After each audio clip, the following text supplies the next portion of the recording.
compatriots, Nigeria call obey to serve our fatherland with love and strength and faith. The labor of our heroes past shall never be in vain. To serve with heart and might, one nation bound in freedom. In freedom. In freedom. Peace and unity. Arise, my people. Arise, my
Joining us on the program today, I am Nifemi Oguntoye. You can join the conversation right now on X using the hashtag Beyond100days. Remember to tag me and at TVCNewsNG. We're staying with development on the arrest of Simon Ekpa in Finland. The Ministry of Foreign Affairs has now confirmed his arrest.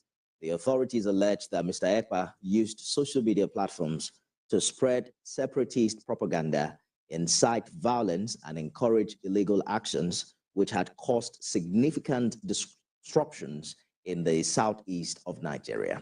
Well, Finnish investigators had also linked him to incidents of violence in Nigeria, which were believed to have been fueled by his online activities. The acting spokesperson of the ministry, Chidimma Adetshina, explains that the arrest of Mr. Ekpa follows sustained diplomatic pressure by the Nigerian government and Finland to take action against his activities, which were linked to violence and instability in the southeast of Nigeria. The request for action featured during high-level engagements between both countries.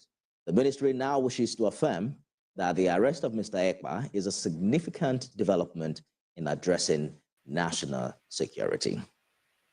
And still talking security, Nigeria's Minister of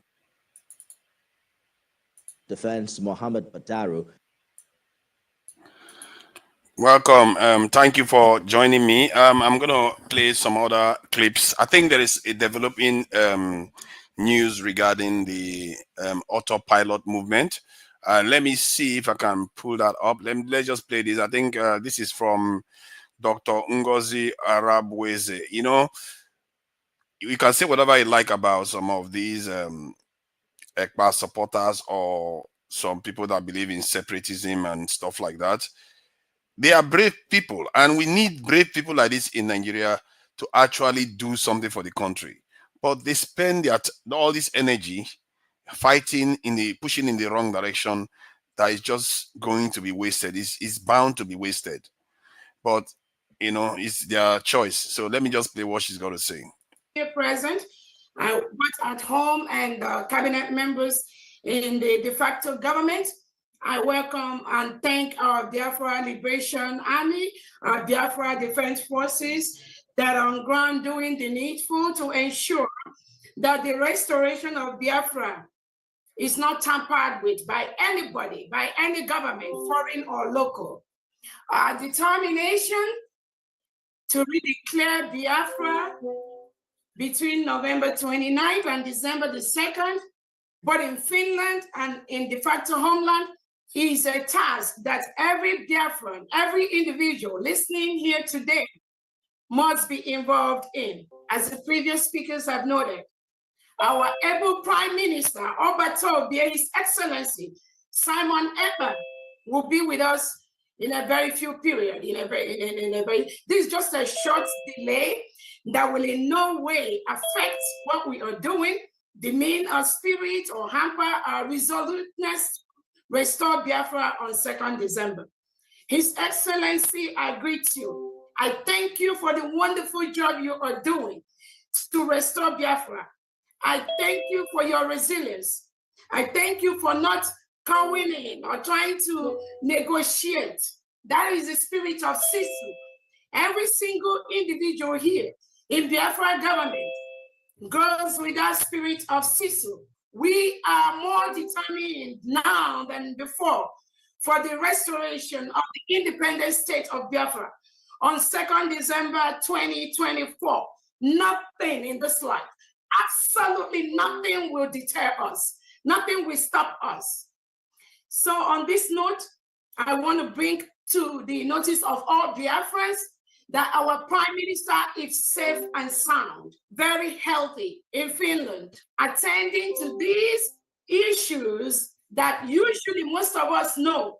The terrorist state of Nigeria will always try in one way or the other to bribe their way into all the different foreign countries, to bribe their way into places like United Nations, African Union, to bribe their way into every internationally established community or organization. The Nigerian government, using the Europeans, using United Kingdom as part of their deal, will always try to disrupt, will always try to tamper with the restoration of Biafra, United States of Biafra.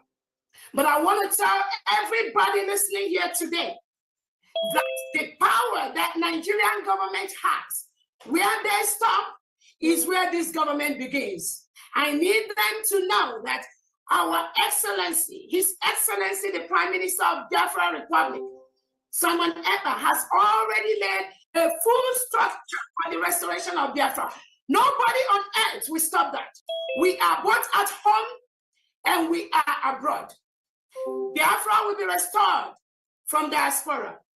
Our leader, Nnamdi Kanu, has laid the structure by introducing His Excellency Simon Ekpa to be in charge of this ship where we are right now. And that ship is on course. Our leader, Nnamdi Kanu, or you all should remember, he is with the Nigerian DSS today because of what we are doing. Our leader, Nnamdi Kanu, has said, instead of Biafra not to come, Nigeria will be burned to ashes. And I promise you today, instead of Biafra not to come, we, every single individual in Biafra government, in all the structures that our PM has laid down, we will burn Nigeria down. And any country, both international and in homeland, that tries to tamper, that tries to intervene, that tries to stop this restoration, that country will get the brunt of Biafrans. So I thank you all for coming here today. Like our Honorable Uche has explained to us what happened in Finland. Our Prime Minister, His Excellency Simon Ekpa, has been invited by the Finnish local authorities to volunteer information on what is going on. And our PM has always said he is looking for this opportunity for the government to officially know that Biafrans cannot continue to stay in a country where President Tinubu and Nigerian leaders reintegrate and rehabilitate non-terrorists into the Nigerian police and the Nigerian military and the Nigerian Air Force and custom, and they continue to kill our people. Our Prime Minister has looked forward to this particular moment with few innocent Biafrans that were taken by the Finland authority. They were invited to come, according to them, they were involved in money, they were making donations, they were funding terrorism. All of you listening to me today, who is the biggest terrorist country we have in the world? Who is among the biggest terrorists? Who is the government that are killing Christians in their numbers? Who is the government reintegrating terrorists? Who is the government that's creating two types of laws? One Sharia in the northern part of Nigeria and then the regular in the south.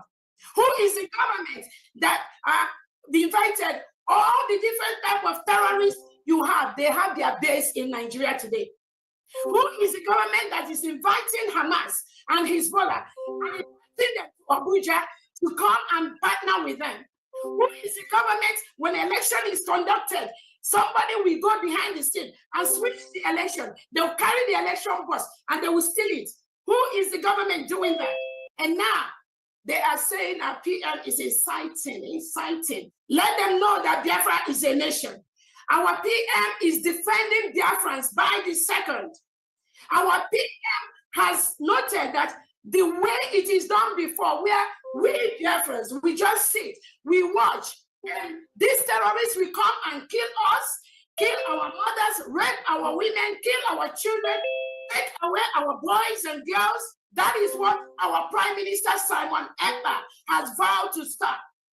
And he has vowed with his life.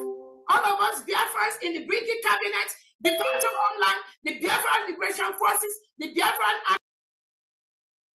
Okay, I just thought I should play that for a while so that some people get an idea of what is being said. You heard her there being introduced. I think her name is Dr. Ngozi Erabueze. You know, this energy, if they use it for nationalism, the land that is considered Biafra would do a lot better.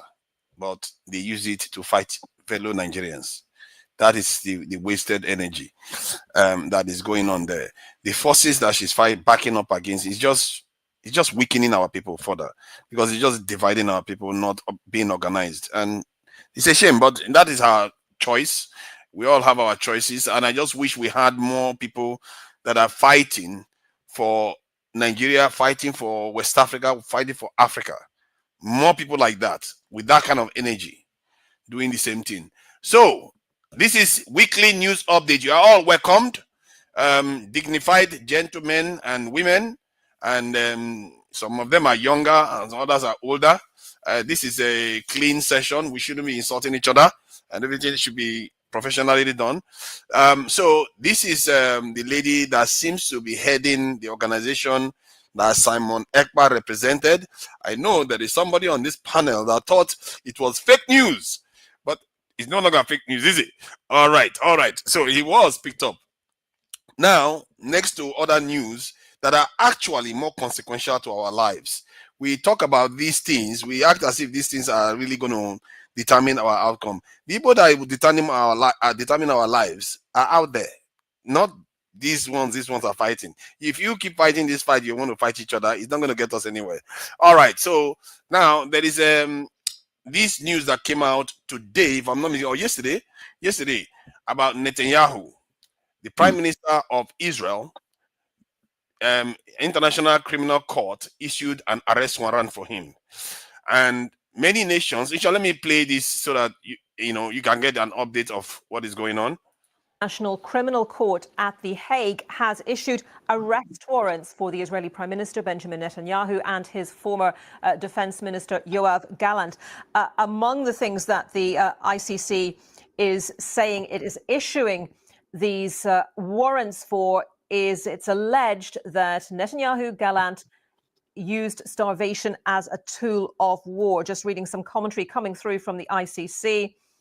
The ICC saying it has reasonable grounds to believe they oversaw attacks on the civilian population. Well, let's go straight now to The Hague and join our correspondent, Anna Holligan, and also Yolande Nell, who's in Jerusalem. Anna, to you first of all, tell us a little bit more then about the reasoning that the International Criminal Court is giving for issuing these arrest warrants. I'm still studying the details, and we've just got them in the last few minutes. So the ICC says the chamber considered that this is the pre-trial chamber at the International Criminal Court, considered that there are reasonable grounds to believe that both individuals, Benjamin Netanyahu, Yoav Gallant, both individuals intentionally and knowingly deprived the civilian population in Gaza of objects indispensable to their survival, including food, water, medicine and medical supplies, as well as fuel and electricity. It goes on to say that their role was although you see what is going on here, just hear me out. Why is it that the Nigerian government during the Biafran war wasn't issued ICC warrant? Because from what I gather, there was a blockade too of the southeast to prevent resources from getting in there. So ICC wasn't developed at that time. It wasn't there at that time. I see. Okay, I just thought I should raise that. All right. Critical their failure to facilitate relief by all means at their disposal. Also, it goes on, the Chamber also found reasonable grounds to believe that no clear military need other justification under international humanitarian law could be identified for the restrictions placed on access for humanitarian relief operations. Beyond this, just reading a little bit further down, finally, the Chamber assessed that there are reasonable grounds to believe that Mr. Netanyahu and Mr. Gallant bear criminal responsibility as civilian superiors for the war crime of intentionally directing attacks against the civilian population of Gaza. In this regard, the Chamber found that the material provided by the prosecution only allowed to make findings on 2 incidents. So these arrest warrants, actually, initially, they were kept secret. But one of the reasons why the ICC has released them now, they say, is to because they believe similar conduct may be ongoing, and they consider it in the interests of victims and their families that they are made aware of the warrant's existence. Apologies for reading most of that from... But they're saying there that they kept it secret. Why did they keep it secret all this while? They should have released it all this while, because the guy is busy killing more and more people. Maybe if they had released it, it was to save some lives. When you say there was a blockade during Biafra, what do you mean? There was a blockade against the southeast to allow resources by the Nigerian forces. There was a blockade. That's why there was kwashoko and starvation. No. There were food coming from the international community. Yeah, but, like Iran now. But Ojukwu was suspicious because in the name of bringing in food, they were also smuggling a weapon. So they were delivering the food 2 times, both day and night. 12 ton at night, 12 ton during the day. But because of the suspicion, because of course it's not even suspicion, the international community are heavily behind Nigerian industry. So he had to say no to food that are coming in the night. So which automatically shattered the arrangement. Okay. That's you a point of understand? view. Yeah, I think we'll go into that later. We'll go into that later. Let me cover other airlines. Let me cover other headlines. We'll go into that more detail, because that's an interesting point you're raising. All right, so now let's go to other news. I think obviously Netanyahu is not going to be a part of this arrest. It's funny because Ekpa is arrested this week. Netanyahu, there's a warrant issued. Maybe they are coordinating it with the ICC. Who knows? All right, let's play what he's got to say. אנטישמי שיש לו מטרה אחת, להרתיע אותנו ממימוש זכותנו הטבעית להגן על עצמנו מול אויבים הקמים עלינו להשמידנו. מאשימים את מדינת ישראל ברצח עם, בשעה שאנחנו פועלים להגן על עצמנו מאויב שמנסה לבצע בנו רצח עם. שום החלטה אנטי-ישראלית מקוממת לא תמנע מאיתנו ולא תמנע ממני להמשיך להגן בכל דרך על המדינה שלנו. לא ניכנע ללחצים. בית דין מוטה זה החליט להוציא צווי מעצר נגדי ונגד שר הביטחון לשעבר יואב גלנט, בהאשמה מופרכת מן היסוד שאנחנו כביכול ביצענו פשעים נגד האנושות, בעוד שהאמת הפוכה לחלוטין.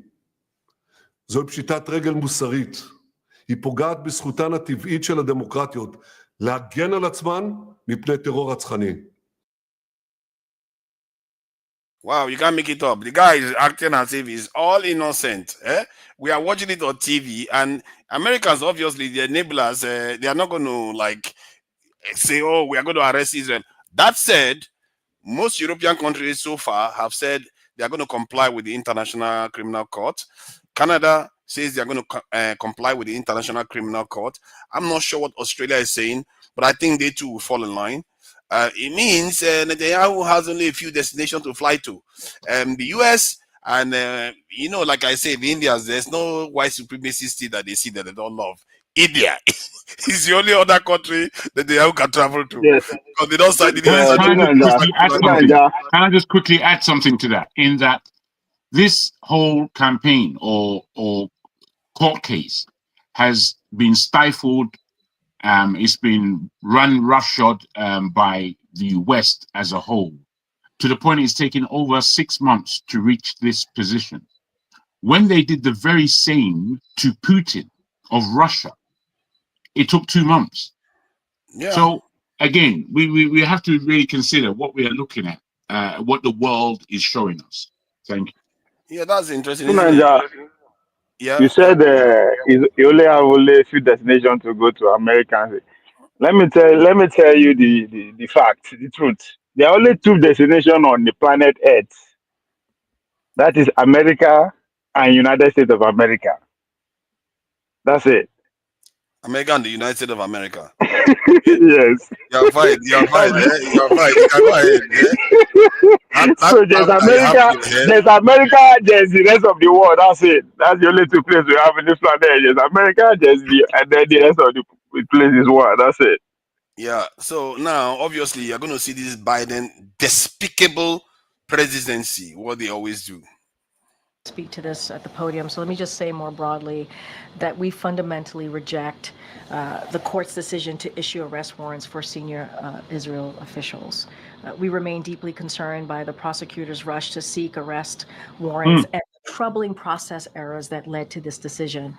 The United States has been clear that the ICC does not have jurisdiction over this matter. You've heard us say this before. Whatever this prosecutor might imply, there is no evidence, none, between Israel and Hamas. There's just none.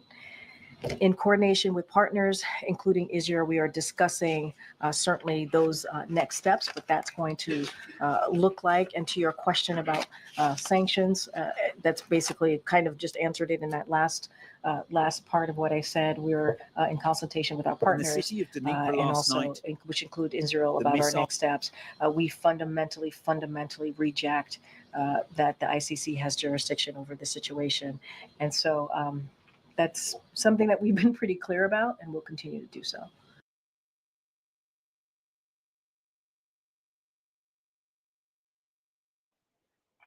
The arrest for crimes against humanity and war crimes committed from at least October 8, 2020.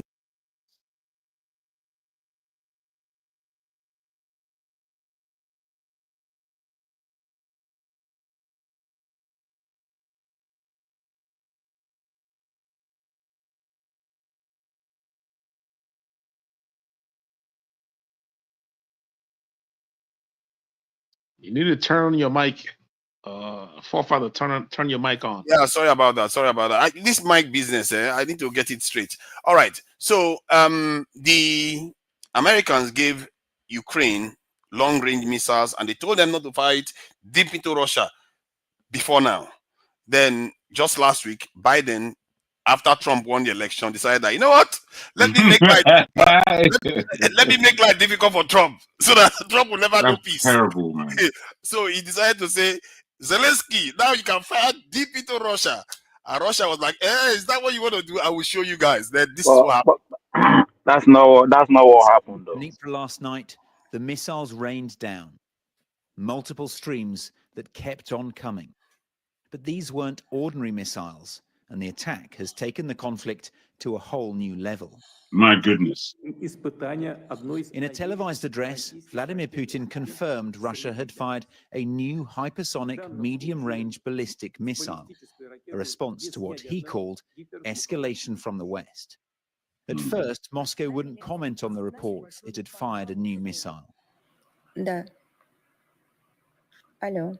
Its foreign ministry spokeswoman was interrupted mid-briefing by a caller who could be heard telling her to stay quiet. But the Kremlin is silent no longer, even threatening a similar attack on any country whose weapons are being fired on Russia, That includes the UK. We consider ourselves entitled to use our weapons against military facilities of those countries that allow their weapons to be used against our facilities. And in the event of an escalation of aggressive actions, we will respond decisively and reciprocally. This was apparently the provocation. Ukrainian strikes on Russia's Kursk region using British Storm Shadow missiles. That's after other assaults from Kiev involving American missiles.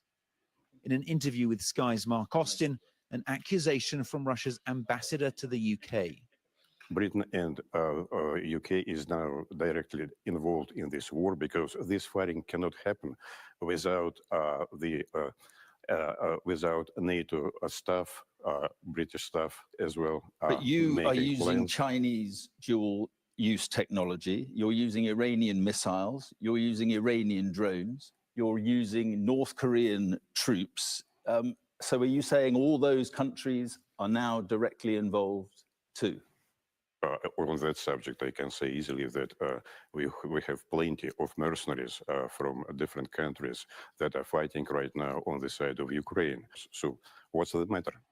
It's that kind of reasoning Russia hopes will force the UK to back down. But there was no sign of that earlier. The front line is now less stable than at any time since the early days of the full-scale Russian invasion in February 22. And we've seen in recent weeks a very clear escalation from Putin and his forces. For now, Ukraine's allies are still calling the Kremlin's bluff. The threats keep on coming. Ivor Bennett, Sky News, Moscow. So this is one of the news that was popping up this week. And obviously there are others. I think the one Nigerians like to talk about is Simon Ekpa. That I think there is one other one in Nigeria actually about what was that again? I think, let me see if I can find the headline here. Chidimma. I don't know whether any of you know about Chidimma this in competition that she won. The poor girl she was first runner-up. Let's be accurate, please. Yes, she was first runner-up. She won something now. That's why I'm that's why I'm saying it now. She won something. She didn't come out. Let's see.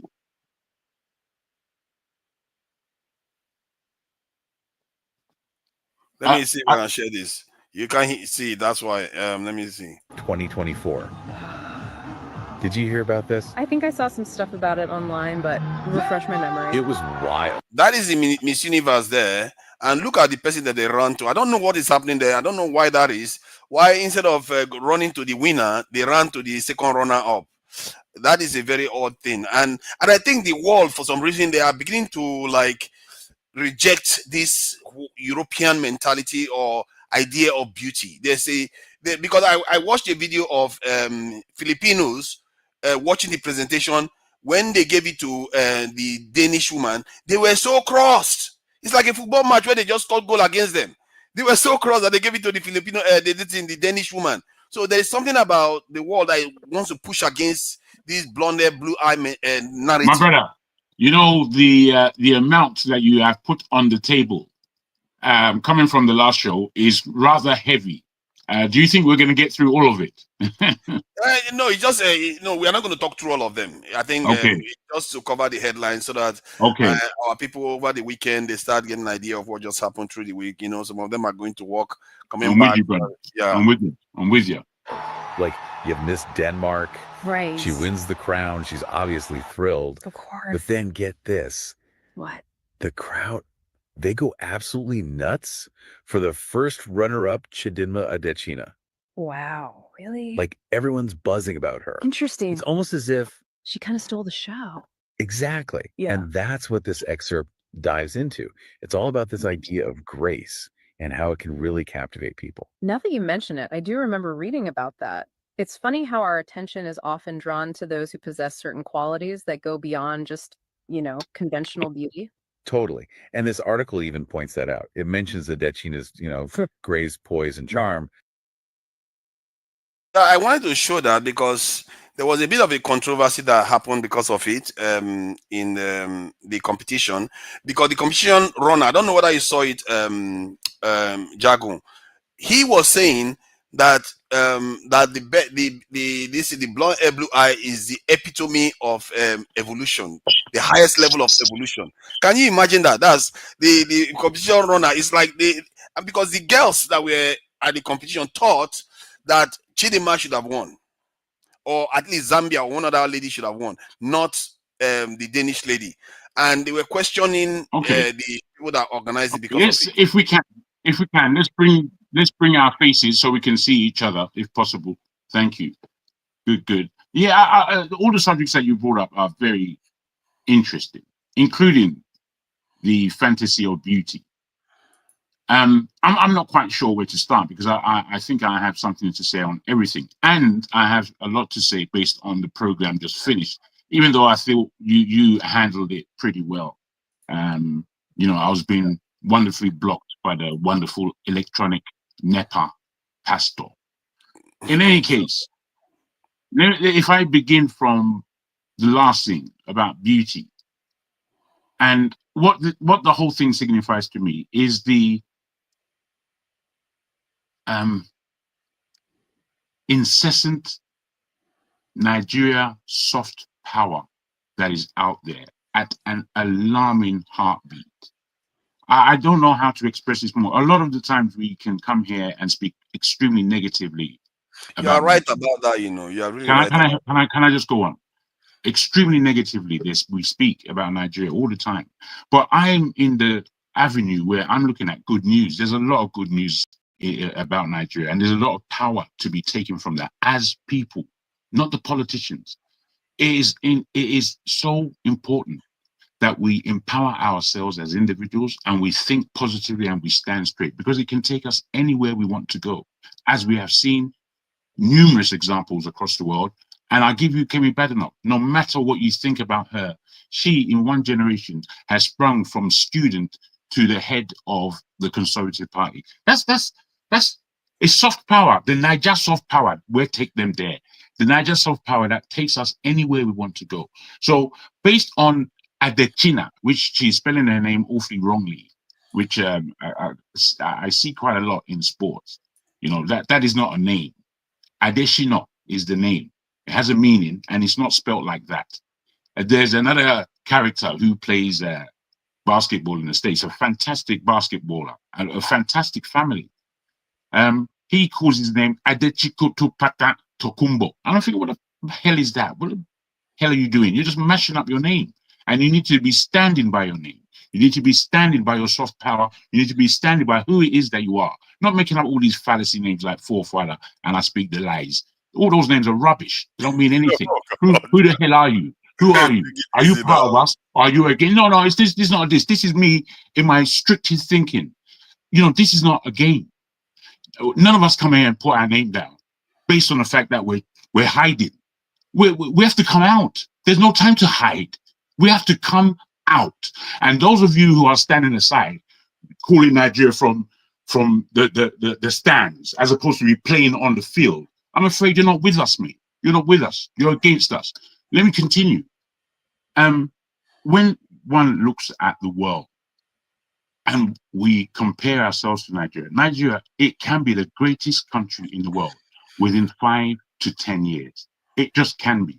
If you are looking, if you are understanding what's going on around the world, if you understand that the big powers are losing power, they're losing power. As much as I salute Forefather for his stint on security, it is a very important thing because we have a lot to protect. However, we're so late in that game in itself. We still have to build ourselves as individuals and begin to direct our country, our consciousness, and our nationhood. This whole thing about Biafra is it's actually become worse than the Islamic insurgencies that come into Nigeria. It's much worse. It's much more dangerous. It doesn't seem to me that people understand the danger that they're heading into. When Simon Ekpa came on this program and people were calling him my prime minister, is that not a tease? Is that not a jab at the Nigerian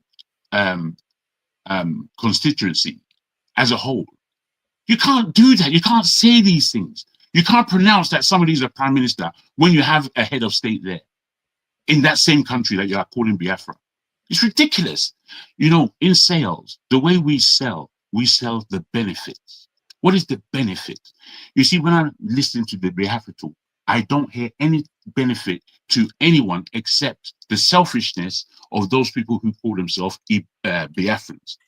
I believe that the Biafrans are less in number than those Igbos who are against it. And most definitely, the people that they would like to claim into Biafra, far more less than, they don't call themselves Biafrans. It's the Igbos of that little corner that are calling themselves Biafrans, and they're causing a lot of problems based on the fact that they are very much I'm forgetting the word, a jab in the back of Nigeria that's trying to develop. They're not really suggesting anything for Nigeria. They're suggesting something for themselves. Now, when you have a country like Nigeria where everybody is suffering, how dare you suggest something for yourself? And don't call it selfish. Don't call it myopic. For me, I think you handled it well on the last show. So I just wanted to say that. I've spoken sufficiently. I thank you for the time given. On to the next. I Thank you. Thank you. I think we are going to play that video. And then I think I would also like to make a kind of case for why Nigeria as a nation right now and where it is actually quite important. I think a lot of people don't fully grasp that geographic region, what it means to the entire black race itself. To the entire world. Yeah. So, and we tend to miss it now. I don't know whether I should do that now or I should just go to Eccentrica so that we can have this conversation. Okay, let me just make it brief. I think I'm going to make it maximum 2 minutes. So, Nigeria is the most populous black nation on the face of the earth right now, by far. And it means that we are the ones that stand the best chance of breaking out of control of most of these powers around the world. And secondly, Nigeria has disproportionately the larger proportion of any single nation in Africa, the population of the greater diaspora that we're taking into slavery. Nigeria has disproportionately large population of them that have been taken away from this thing. Let's say they have 100. That's right. Nigeria has at least 30% of them. That is a lot when you consider that they take from the Central African region and other West African region. That is a lot for one nation.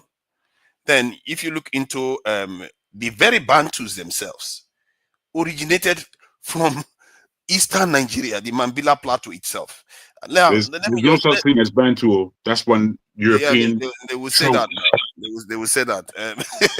I think it's not a trope. Actually, there is the linguistic people that study linguistics. The thing is, it's not ours. It was given by a German. A German was the person who coined that name. If you go back, you will see it. I understand. I agree with you. Okay. I'm not debating the name itself. I'm just saying the relationship between these peoples. And there is a reason why when you go to they are us, my brother. They are us. It's very simple. So if you look at the map, this Mambila Plateau, they came from all the way from Nigeria all the way to the south. I think the point I'm trying to make is that Nigeria is so significant that most of the populations in Africa may one way or other connect themselves to that region, even if not in the last 500 years, in the last 1,000 to 2,000 years, they are all linked to that area for some strange reason. And so that is how significant Nigeria is to a lot of people around the world, and maybe some of them don't even know it. If you go to the map of transatlantic slave trade, this region here took out almost 4 million people. This region, Belt of Benin and Belt of Biafra alone, took out almost 4 million people, and the entire Central Africa region took about 5.6 million people. So it tells you the concentration of people that were taken from here. And if you look at the cultures that many of the greater diaspora are practicing, they tend to be linked to Nigeria. They do their genetic tests, they tend to be linked to Nigeria. So Nigeria is not the sun that you see right now on the ground. It's not the sum. When you look at Nigeria, you say it's 220 million. You're mistaking the influence Nigeria has around the world. That's right. It's a lot bigger than that. From the Yoruba rich in the Brazil, Yoruba culture in the Brazilian area, to the very Bantus that are busy hating us in South Africa right now, they are linked to Nigeria. Simple things. That is some powerful heritage that we got in that place. And preach it out, forefather. Preach it out, man. We just take it for granted. Nigeria is a relatively special area. For some reason, I don't know why, it's the most populated region in the African continent. God At knows the same why. time, it seems like a crossroad. It seems like a crossroad for no. Now that's where magic people are. Magic people come to gather there in that Niger space, almost. And I just hope that some of all our Biafran brothers, Rewa, Oduduwa, Ishekiri, Ijo, all of them, they understand that this region is a special area, and that region is one of the area too. They found the earliest human DNA, the paternal human DNA. It's the earliest one, and that one is the one that they found was in Cameroon, somewhere in Cameroon there. But Cameroon and Nigeria, remove the border, they are basically the same people there. Of course. So we take ourselves for granted. The earliest man that they found, I think the A haplogroup 0 was found in that area. Forefather, I have a question for you. So how come Nigeria has electricity power problem, but they actually sell electricity and power to other neighboring countries? That is a question for another. Can you bring the camera up, please? I need to see people's faces. That is a discussion for another. A question for another discussion, because we know that the problem we have in our country. Do you think it has something to do with like Nigeria has like tendency of an imperialistic tendency? Do you think that they're using those electrical power that they give to this neighboring countries as some kind of Trojan horse to control their power? I think if you ask me, I think there is an innate understanding within Nigerians that they are connected to all groups, and they don't tend to discriminate. They don't tend to discriminate against fellow Africans for some reason. Nigerians don't do that. They tend to innately link themselves to like South Africans now, or Cameroonians, Benin Republic or Niger. We don't tend to have problem with them. We tend to feel like they are part of us, and it is true they are. Nigerians are still radiating population from the Nigerian area to other regions because Nigeria is so densely populated. So people are still coming out from Nigeria. Go ahead. Forefather, just on the issue. Bring camera, Forefather, please. On the issue of what do you call it? On the issue of the lights. I can't see who's speaking now. On the issue of the lights we have with other countries, it's all bilateral agreements, because it's well known when Nigeria was damming the Niger, there was an agreement. Other countries could dam the Niger River in their own, where it passes through their own country, and the agreement was, okay, let's dam it closer to the Atlantic, and then we'll give you power so you don't dam it. It's almost similar to what's happening in Ethiopia today. Ethiopia is damming the Nile, and Egypt is not happy because it's going to affect the water, and so Ethiopia is saying, oh, look, we'll dam it and we'll give you electricity. However, Ethiopia built their dam, and they were supposed to have 12 turbines. I think they have only 6. So that means it's a lower capacity. So it's not about the power we give. It's all about economics that we give to those countries. It's not a way of control. Nigeria gives power to Togo. We supply gas. We have the gas. These people are supposed to buy the gas. They buy it. So there's nothing like it's not attached to any like trying to control them or anything. Yeah, but how do you explain it? Because of damage of Niger. How do you explain the government? How do you explain the federal government? How do you explain the government in Nigeria using? Let's not drift away, because that is not the topic at all. Let's not drift away into that conversation right now. Dexter, jailbreak. Hold break key. He doesn't stop. Do you hear us, Dexter? I don't know. And he said, why do you add this odd voice? In Nigeria. He's not hearing us. He's not hearing us. All right. So let me see. Jide has joined us, and Prime Minister Prime Minister Ekpa's friend is there. I wanted to finish playing that lady's this is so that some people hear what she was saying. No, it's enough. Honestly, it's enough. That's because she actually said some things about it's burning just the hard country. for my ears, man. I don't want to The hear reason that. why I'm saying it's good to so that some people hear it, because they will come here and say, "Oh, they didn't do anything wrong. They didn't say anything wrong." She's talking about burning the country down.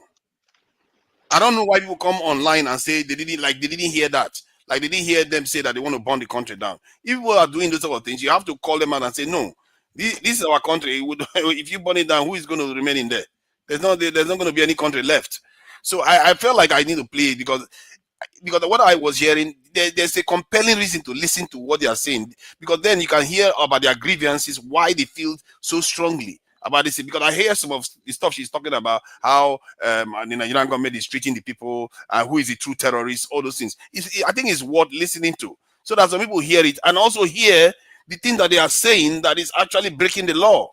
If they said those things in the country that she is in right now about that country she's in, they will throw her in prison.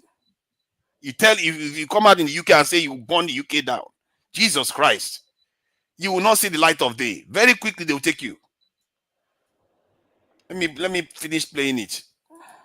I mean, we are going to continue this same call, this same place that our Prime Minister Simon Ekpa has. Nobody will stop that. I want to let Biafrans know that our Prime Minister Simon Ekpa has set all the structures in place for Biafra restoration from the beginning to the end.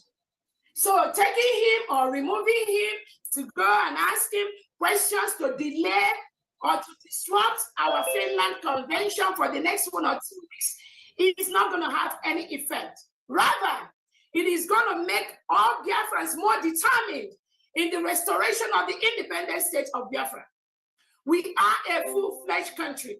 We have met all the criteria for a full-fledged country. We conducted our referendum where over 50 million Biafrans have voted for the independent state of Biafra. We've conducted different topics, we did a Twitter poll where 98% of Biafrans want to exit Nigeria because Nigeria is a killing ground. No sensible person in the world, no sane leader, no individual that has his or her honest right will ever support the existence of a killing ground called Nigeria, where people are killed in their thousands every single day. No sane leader will support that. So anything that Nigerian government is doing, anything the local Finland authorities is doing, I want to assure them that inviting our Prime Minister or delaying him or making him not to be part of the Finland Convention, which he holds dear to his heart, that will not stop nothing. We are the people. The power belongs to us. The laws of self-determination allow us to rule ourselves, to determine who is going to be our leader. And Biafrans have done that clearly over the past 2 years after they kidnapped and renditioned our leader, Mazi Nnamdi Kanu from Kenya. He is right now in Nigeria DSS dungeon. They did that because they think that when they take our leader, Nnamdi Kanu, there will be nothing about Biafra anymore. That was their wish. That was their thoughts. And now they are partnering with the local authorities in Finland to invite our Prime Minister to disrupt our Finland Convention. And let me ask everyone listening to me, if the rendition of our leader Nnamdi Kanu to Nigeria, if that didn't work, what made Nigerian government think that inviting someone Ekpa by the local police in Finland will work? They know it's not going to work. It's even going to get worse. It's going to get more brutal because we are determined for Biafra restoration. Nobody can stop that. We are all aware that all these are all the crooks perpetuated by the Nigerian government to disrupt what we are doing. And I want to ask Biafrans, before I finalize my talk, let me ask you, when has self-determination, when has the right of a people to rule themselves, when has it become a crime? Where has it become terrorism? The world watches. Biafrans, every weekend, we have to raise money. The reason we raise money is because Nigerian government uses reintegrated terrorists to continue to kill our people. They make our youth disappear forcefully. People are taken away from Biafra land and they dump them in prisons in the north, in the west. No, without any justice, without any lawyer. Our leader Nnamdi Kanu was renditioned from Kenya by the same Nigerian government, by the same people that went to complain to the local authorities in Finland about our Prime Minister Simon Ekpa. Our leader was renditioned from Kenya. The United Nations set up a committee and told Nigerian government to release our leader Nnamdi Kanu. They refused to do that. 3 law courts in Nigeria has told Nigerian Tinubu government to release Nnamdi Kanu. The terrorist government run by Nigeria refused to release him. And now they think without releasing Nnamdi Kanu, if they incarcerate our PM briefly, that is gonna make any change. Just think their major reason is to make sure that we take away our PM Simon Ekpa briefly, and then there will be no declaration of Biafra. Hell, oh my goodness. If they know how Biafrans are prepared this time, they will just leave our leader within the next 30 minutes. Because what is coming both to Nigeria and to any international country that participates, become part of anything to disrupt the restoration of Biafra, they will get themselves killed. On that note, I thank Biafrans. I want to let you all know our PM is hale and happy.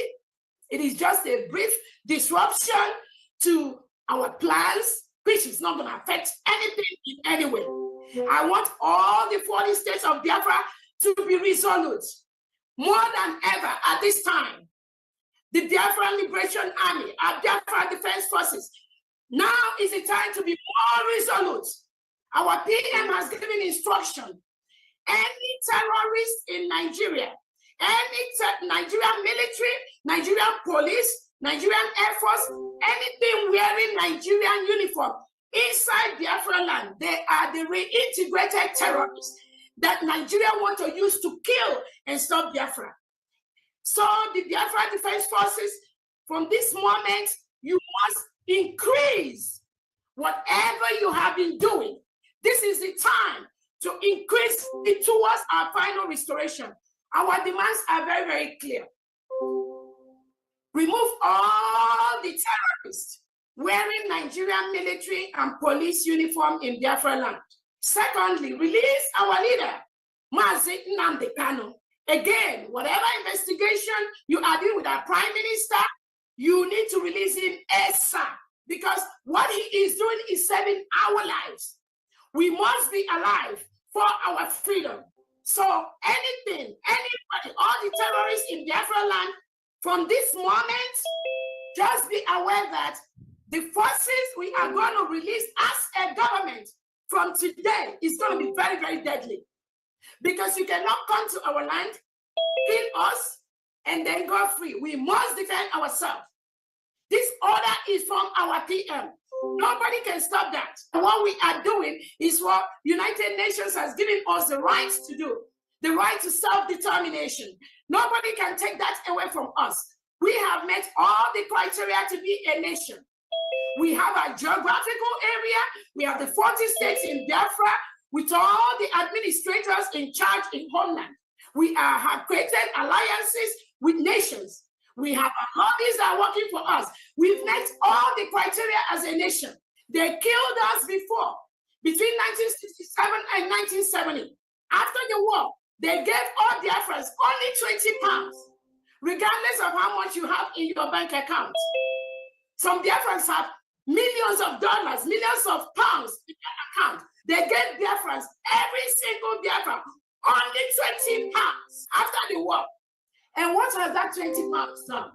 That 20 pounds have made Biafrans all over the world the best in what they do. So nobody can stop that. And our declaration will happen in Finland between November 29th and December 3rd, 2020. before. Nothing shakes, nothing moves. We must restore Biafra by 2nd December. Thank you so much, everyone.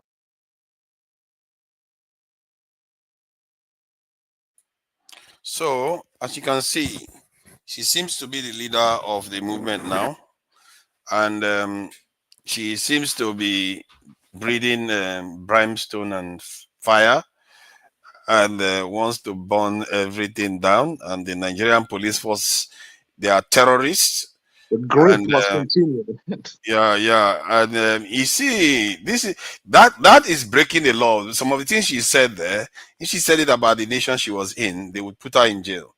The fact that she's still hanging around saying all these things, but there is another part of me that looks at her and think, look at this lady. She's charismatic. She's can articulate her points. And if this lady spent half of that energy trying to fix Nigeria, we had 5 of that inside Nigeria. Okonjo-Iweala is out now, fighting to repair the country. Maybe we'll get somewhere. But instead, what we tend to focus our energy on is going in the direction that doesn't lead to much, no progress, zero. What are you going to get out of this? It's just the same as the government. The government is trying to tear the country down. You are trying to tear the country down. You are all on the same side. That's all I see. What is it between her and the government that are tearing our country down now? There's not that much difference, really. Who is that? Estenica, you want to say something about what she just said? Right. Yeah. So the thing is, we will all agree, right? There's a problem. There are grievances, right? These grievances are legit. You know, there's a problem. There's economic problem. There's security problem, and there's infrastructure problem. These problems are real, right? My only problem is the approach. I feel like if the proper way to do this is not to advocate for Biafra by denigrating other people from other regions, right? You know, the focus should have been on the elite, and then try to unite with the working class. Because if you go to Igbo land, there are still the governors, there are still the ruling class are still there, running the whole region, right? And they're not even in line with the whole movement of Biafra. So that's the confusing part of it. If you're gonna have if you want to separate from a country, right? At least the governing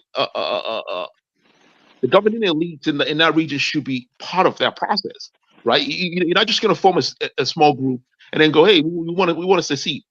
When the leaders in the country in the region doesn't want to secede, right? Their grievances is correct. It's right. There's no doubt about that. You know, there's a problem. There's issues that need to be addressed that the federal government is not addressing. But the thing is, the proper way to go about it, like if it was me, what I would do is I would form a political party, and it wouldn't be just focused on the political party. And that's what I mentioned here earlier. They need to have a political party so they can run, since they are popular, run, in the local government, in the state government, so they can control all the resources coming in there, so they can use it to push the agenda forward, right? Which is, making the region good, fixing the problems in the region, right? Once they control the resources coming in, the budget, they can turn the region how they want it to be. Also, they need to implement social programs. Like I said, these guys get millions in dollars, right? Why don't you set up a social program? Not for just having a social program, but you can use it as a propaganda tool, right? You can use that and say, hey, look at how much we were able to achieve, right? We have a mobile, I told someone, I was like, hey, why can't these guys just buy land, create a farmland, or just build properties, and call it, this is IPOP property, have their school, they need to have IPOP library, what I'm saying? Donate funds to universities and have IPOP, classrooms or whatnot, use it to push their name in a positive light. They could do this whole thing positively without, engaging in violence with the government. There's a way that they could do it. The government won't even pay attention because first of all, they're not attacking the government. They are, crying over real grievances, right? Everybody in every region will side with them. The Yoruba, the Hausa, they will be like, hey, these guys are on point. You know what I'm saying? They got mobile hospitals treating poor people that can't afford to go to the hospitals. They got, screw it, have a mobile power bank. Charge people's, charge people's phone for free. Have like a cafe, have like a, something, have like a research center, If you have any idea, you can come in the research center. We can fund your research. Have a studio for recording music. Have something, you know what I mean? This like I'm using, like, if you look at this, guys, and then you look at the Black Panther Party. Black Panther Party was just a small organization, and they were able to do all these things. They had mobile hospitals, dental, mobile dental offices, you know what I mean? And then they had like programs where they were giving people social help. They were giving food, they were giving clothing and all that. Why can't these guys do it? They got the money. If they do this, they will get more respect and more solidarity from people like myself. I will give solidarity to them. I will donate money to them if they're doing all the social programs. You know what I'm saying? It's part of the propaganda methods. You know what I mean? Because what you're doing, you're showing the state government that, look, with the little funds that we have, we could achieve that. How come you're not doing that with all the billions that you get from the federal government?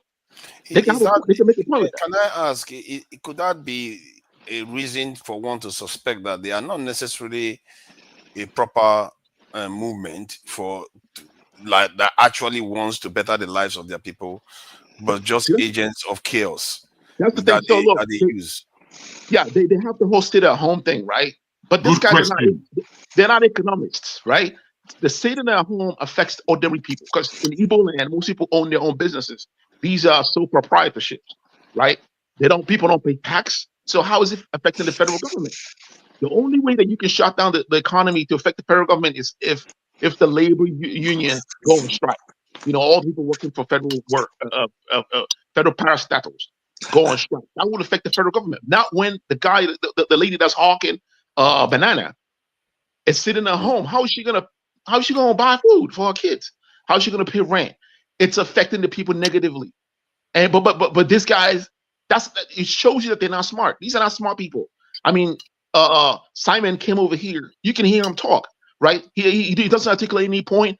All he's doing is talking about how Biafra will become another state, another Finland state. He's going to have a Finland constitution, which I'm pretty sure he hasn't even read.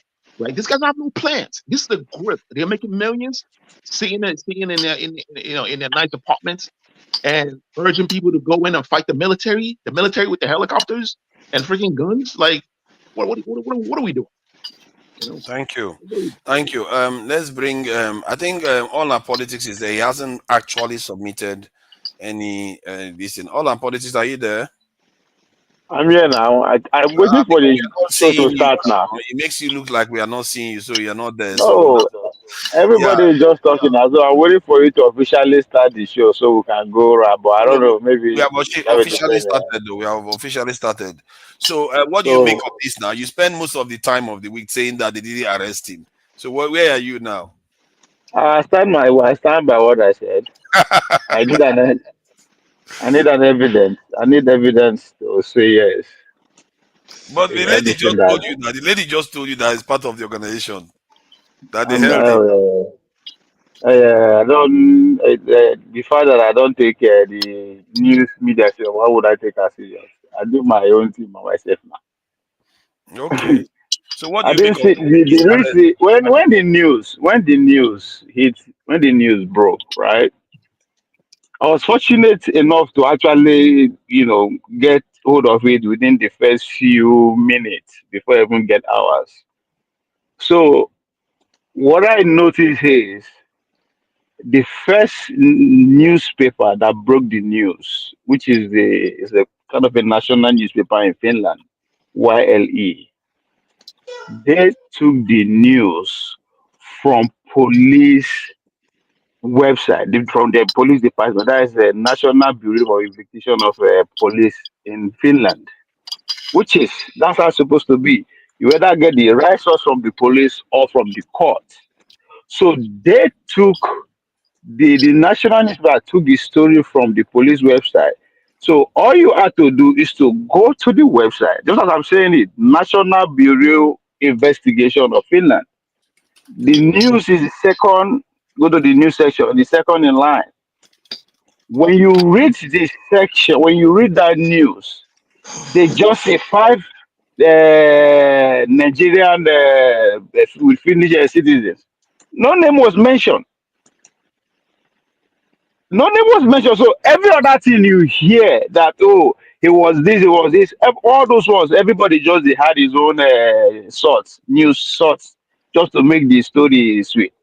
Now, very few newspaper actually reported it the way the real source reported it, which is Voice of America. That is the only international news. I know that every other international, even BBC, PG, all of them are just copy and paste, copy and paste. That's one reason. Another reason I'm still holding my what I said earlier on is within an hour, all the national newspaper in Nigeria write the same thing. The same thing exactly. All of them. And I was like, I know when Nnamdi Kanu was adopted and brought to Abuja, even when they see her for TV, some of the news agencies are still being curious. So I was like, something is not, something there, something is wrong. Yeah, something is not. I can't quite lay my hand on it, but something is not there. something is not just right about the whole news. I said, well, one thing, I thank God that it's a developing story, right? So I'm waiting to be proved wrong. I want to be wrong. I really want to be wrong. But we'll see how it goes. That's my take there. I'm still holding my conclusion on what is going on because it just it doesn't make sense to me. The way the whole thing started, and for the fact you can still go read it. You can go to the website right now and pull it up and read it. It's not be longer statements. I just think about 3 paragraphs also. It's very self-explanatory. That's the original story. Yeah, Before but newspapers and news, everybody begin to interpret I that. work with him though. It's confirming it, so we don't need it. My brother, see, I, as I said, it's a developing story, Abi. We'll see. Let's see how it goes. The next couple of days or weeks, we'll see what happens. We'll know the truth. Somehow, I don't know what's going to happen. Dexter, what do you make of this? Dexter, you look like you are in the cold or something. I feel that it's a smoke screen. There's something else going on. At least they don't spend 2.2 billion and give the man. They are still pushing for the build of the tax bill to go on, and nobody's talking about it. And those are serious two things that are actually happening right now. So I just felt this one like a smoke screen. But again, I could be wrong with time. Okay, we'll see how it's going to shake out. Dexter, what do you make now? Are Yeah, you well, I happy kind of with the arrest? I'm indifferent about the arrest of Simon Ekpa, not because I support him or anything, but because the truth about it is, I think we are. If you okay, let me ask a question. We seem to be making the argument on one side, like the argument is going to happen in the way we imagine, but the truth is that it's not going to happen that way. What if the Finnish government now go about doing some investigations, and then they now come and agree and say, oh, from what we found out, oh, these guys have really been marginalized. From the story we've heard, these people have really been marginalized. We really pity them. We think they deserve a country of their own. What will Nigeria do? Tell me, what will we do? I think after you break the law, they don't care what That's not true. My brother, Gaza, go Israel read. was attacked now. Was Israel not attacked? But yet their prime minister is being indicted. Don't ever use the Israel narrative. You know why? Because if you use the Israel narrative, there's even more validity for what these guys are saying. The marginalization that we are talking about, is it not the same Israel? Is it not the same thing? No, I'm using the idea that Israel was attacked and they were responding, and yet their prime minister is facing international criminal court because they consider him breaking the law. So it's not the same thing. No matter how justified you are not still supposed to break the law. That's the point. You don't seem to get. You see, the point is that this when you are explain where you go. Explain, Taya. There's nothing to get. We understand the land we are living in. There's nothing that is more special about your understanding about the Ebonics than my own look on the whole thing. You see, I beg your pardon, everybody. I don't want us to keep this rhetoric sorry, up. Jago, I kind of differ. Look, you must free speech.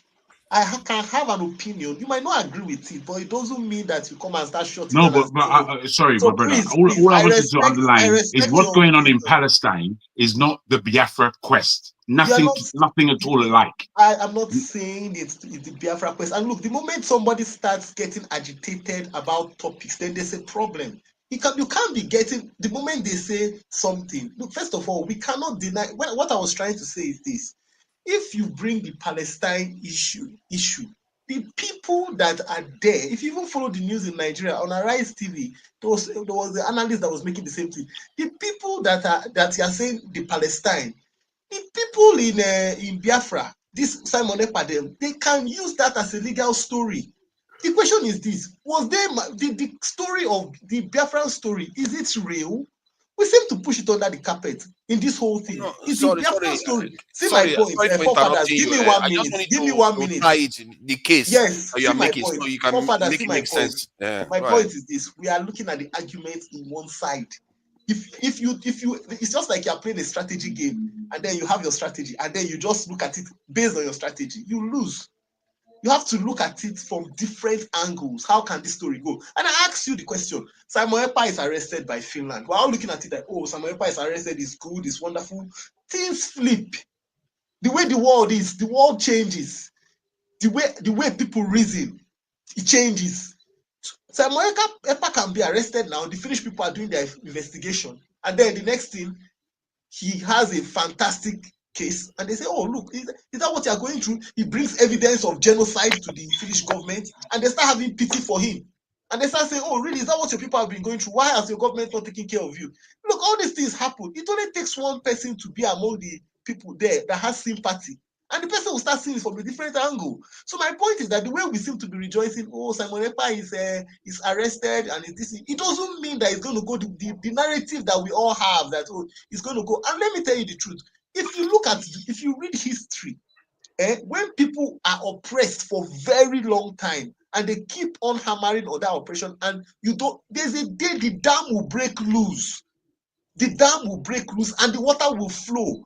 And the point is that if you don't manage the situation, if you don't address it internally, if you don't address it from inside, it will come from outside and it will break loose. And that's all I'm trying to say. So it's easy for me to look at it from the narrative of, oh yes, he's been arrested, what that woman is saying is nonsense. Oh, that is the very easy. It's just like the US election.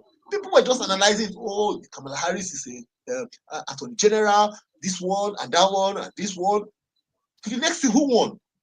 Who won? Because the people were not buying that again. It will take people, if somebody keeps saying something over and over, a time will come where people will start saying, look, there must be some sense in it.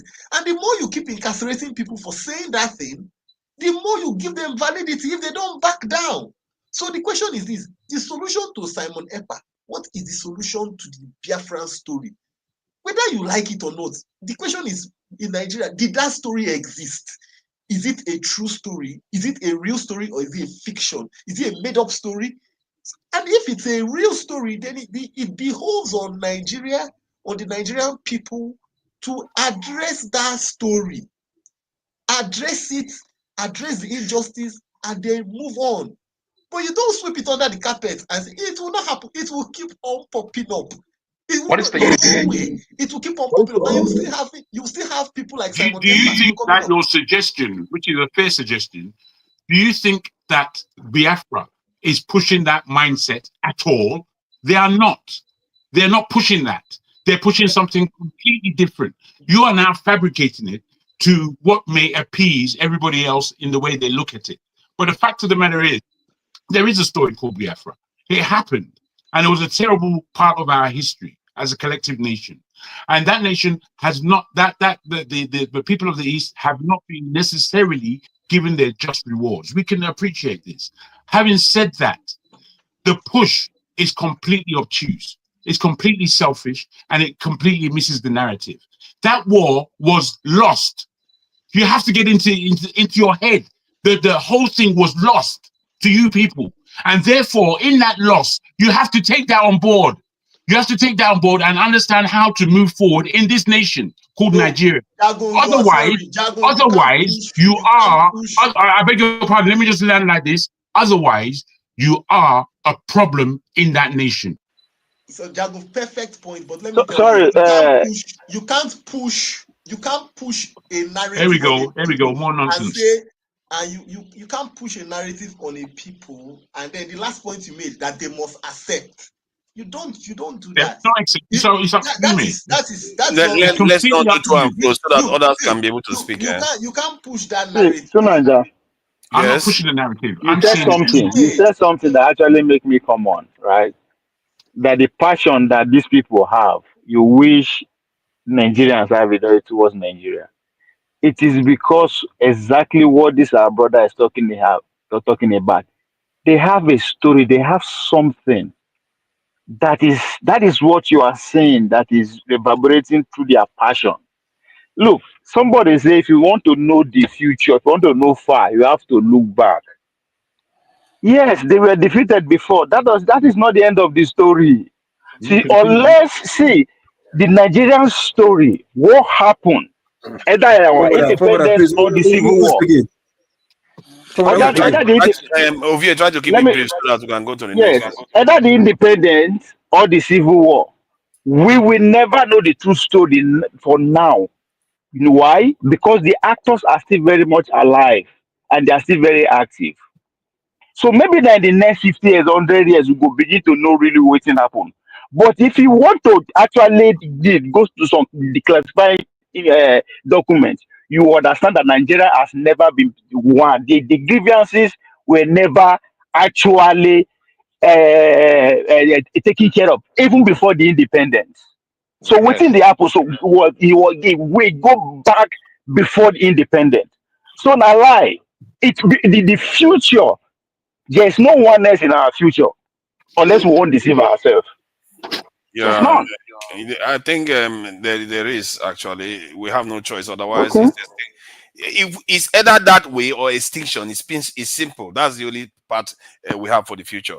Let me just share this thing quickly about what some people are saying about Finland not knowing about what Ekpa is doing. The loans. We knew this. We had a great secret service. All the politicians' phones were tapped. All the politicians' mail was opened. Everything that any major politician did in Nigeria, we knew in hours. So the point there is that if they did that then, what makes it they don't know what Ekpa is doing? They already knew. They already know. They already know what this in Nnamdi Kanu was doing. Pentagon listen to everybody. Don't act as if they just sit there. They know. They are letting them cause chaos in Nigeria. I think Jide is you now, isn't it? Okay, Jide, go ahead. Yeah, thank you so much, forefathers. Nice to meet everyone. Prime Minister Jagun, Eccentric, Prof. Dexter, Professor Mr. Jonaba, and Lokopi. It's nice to meet everyone. I've listened to what Dexter have to say, and Eccentric, and even Jagun. So this is my own point of view. Like, we seem to, I keep saying this thing. Perhaps we know it, but we don't realize it, or we are ill-informed. I don't know. But the point is, like, this problem, we don't put this into context. We don't contextualize this issue. This issue of Biafra, it's not a new problem. It's not unique to Nigeria. That's what we fail to realize. This problem has happened in other parts of the world. Even before I talk about the geopolitical, like, context of Biafra, like, let's look at Yugoslavia. If you look at when Yugoslavia was in existence, it was a socialist country, a country that was sovereign, a country that never had any influence from any imperial power. They had their own sovereignty. The country was stable and properly functioning until they had contact with IMF and World Bank. They started to get loans from IMF and World Bank. Subsequently, they keep getting loans. And these loans comes with conditions. Those conditions influenced their socialist ideology, their socialist program that made their country stable and prosperous. Yugoslavia had different ethnic groups like Nigeria, Yoruba, Hausa, Igbo, 250. Yugoslavia had different ethnic groups. You had the Bosnians, you had the Serbs, you had the Croats. They are different. Some were Muslims. some were Nazis, some were socialists. They were different. In fact, they are more different than Nigeria. When things started to become difficult for Yugoslavia due to the economic policies of IMF and World Bank, things started to get very difficult. There was poverty. Unemployment got to the rise. There was housing issues. The economic system in Yugoslavia started to become destabilized. High inflation due to the fact that they were getting loans from IMF and World Bank. What happened? There were ethnic tensions among these ethnic groups that were centralized and they were unified by a common goal, by a common ideology in Yugoslavia. They started to fight each other. Guess what happened? The same imperial powers that are controlling us up to now, they took that advantage. Uncle Sam went there. You know Uncle Sam. Uncle Sam went there. They went there to prop up terrorist groups in Bosnia, prop them up to have their own national, to have their own country. They went to Croatia. They went to prop up terrorist groups there to cause instability in that country, both abroad and in that country, to prop up instability. They went to different ethnic groups. The Serbs were the ones that were trying to resist. The Serbs, they didn't like the Serbs, so they decided to create instability. And this instability created more complications because they wanted to secede, you know. So eventually, they started to fight each other. They started to kill each other, commit genocide on each other. Until the 1990s, their economy became extremely weak. Their political system became extremely weak. So US had to go and intervene with NATO. They went to bomb the country to smithereens and made them secede. Those countries today, they have their so-called independence, but they are worse off than they were, far worse off than they were than 50 years ago. The same thing is going on in Nigeria under a different context because Nigeria is a colonial entity anyways, has been like that for centuries. What we have in Nigeria with the Biafran system is the British had already created Nigeria like this, under deception, it has been there for over 100 years. In the 19th century, Nigeria did not contain the northern region. There is a reason why the northern region was part of Nigeria. They realized that if Nigeria is not if Nigeria is cohesive and they speak with one voice and they are more monogeneous, it would be easier for them to, it would be more difficult for them to control a group of people that are rebelling. But when they are more heterogeneous with the northern part that was part of Niger, in the late 19th century, the part that is called Northern Nigeria, that's Hausa Fulani, was part of Nigeria eventually. Before it was just Southern Nigeria that was a Nigerian colony. Before they now joined up the northern part, which was part of Niger. The reason why they did that was to continue to maintain their imperial dominance. That's not accurate. That's not accurate. That's accurate. My guy, thank you, Jargon. Thank you, Jargon. You don't for your beginning from the Savior story now rubbish. I'm sorry to use that word. What are you talking about, my guy? People are listening for God's sake. Let's take it easy now. Let's be polite now. Let's not do this. No, well, the thing is, people must be responsible for their history that they're pushing out. That was really terrible history, my brother. It's not terrible. You are wrong. It's not terrible. It's only you for that one. It's not terrible. I am very confident of it. It's not terrible. Is generally you don't agree. I disagree with Jide too, but let's him carry on. Let's finish. Please go ahead. Yeah. So what I'm saying is that's how they maintain their imperial dominance. Whenever there are differences, it is very easy for them to maintain their dominance. The same thing happened with Sudan and India and Pakistan. The same thing. It's the same rhetoric. The same thing. Pakistan seceded from India. It was a colonial framework. Pakistan seceded from India. It was the same idea. And even up to now, India and Pakistan, they hate each other so much. The same thing with Sudan and South Sudan. So what I'm saying is this system, this Biafra secession, no matter the emotions, I understand the emotions and the anger and whatever.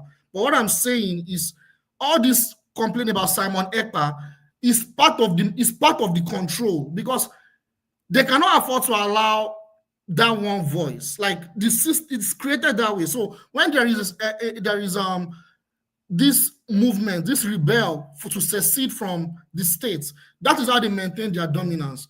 So that is why it is to maintain the imperial dominance of the West. This so-called entity called Nigeria, where some people want to secede. You have the other one, the Oduduwa Republic, going to Britain to have a mandate. These are all symptoms of what has been created. The solution, now what is my solution?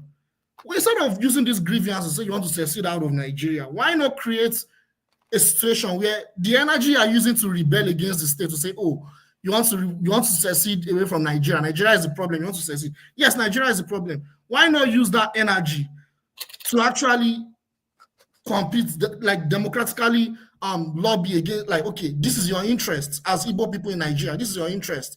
Like, what are your interests? What do you really need to actually develop? Like, what do you really need? Do you want Nigeria to be sovereign? Like, what are your mandates that should be part of the context called Nigeria? Instead of saying you want to secede, if you secede, who are you going to associate with? You're still going to associate with your neighboring countries, with so-called Nigeria, with Cameroon. You cannot say you want to exist on your own. It's not going to work. That's never worked.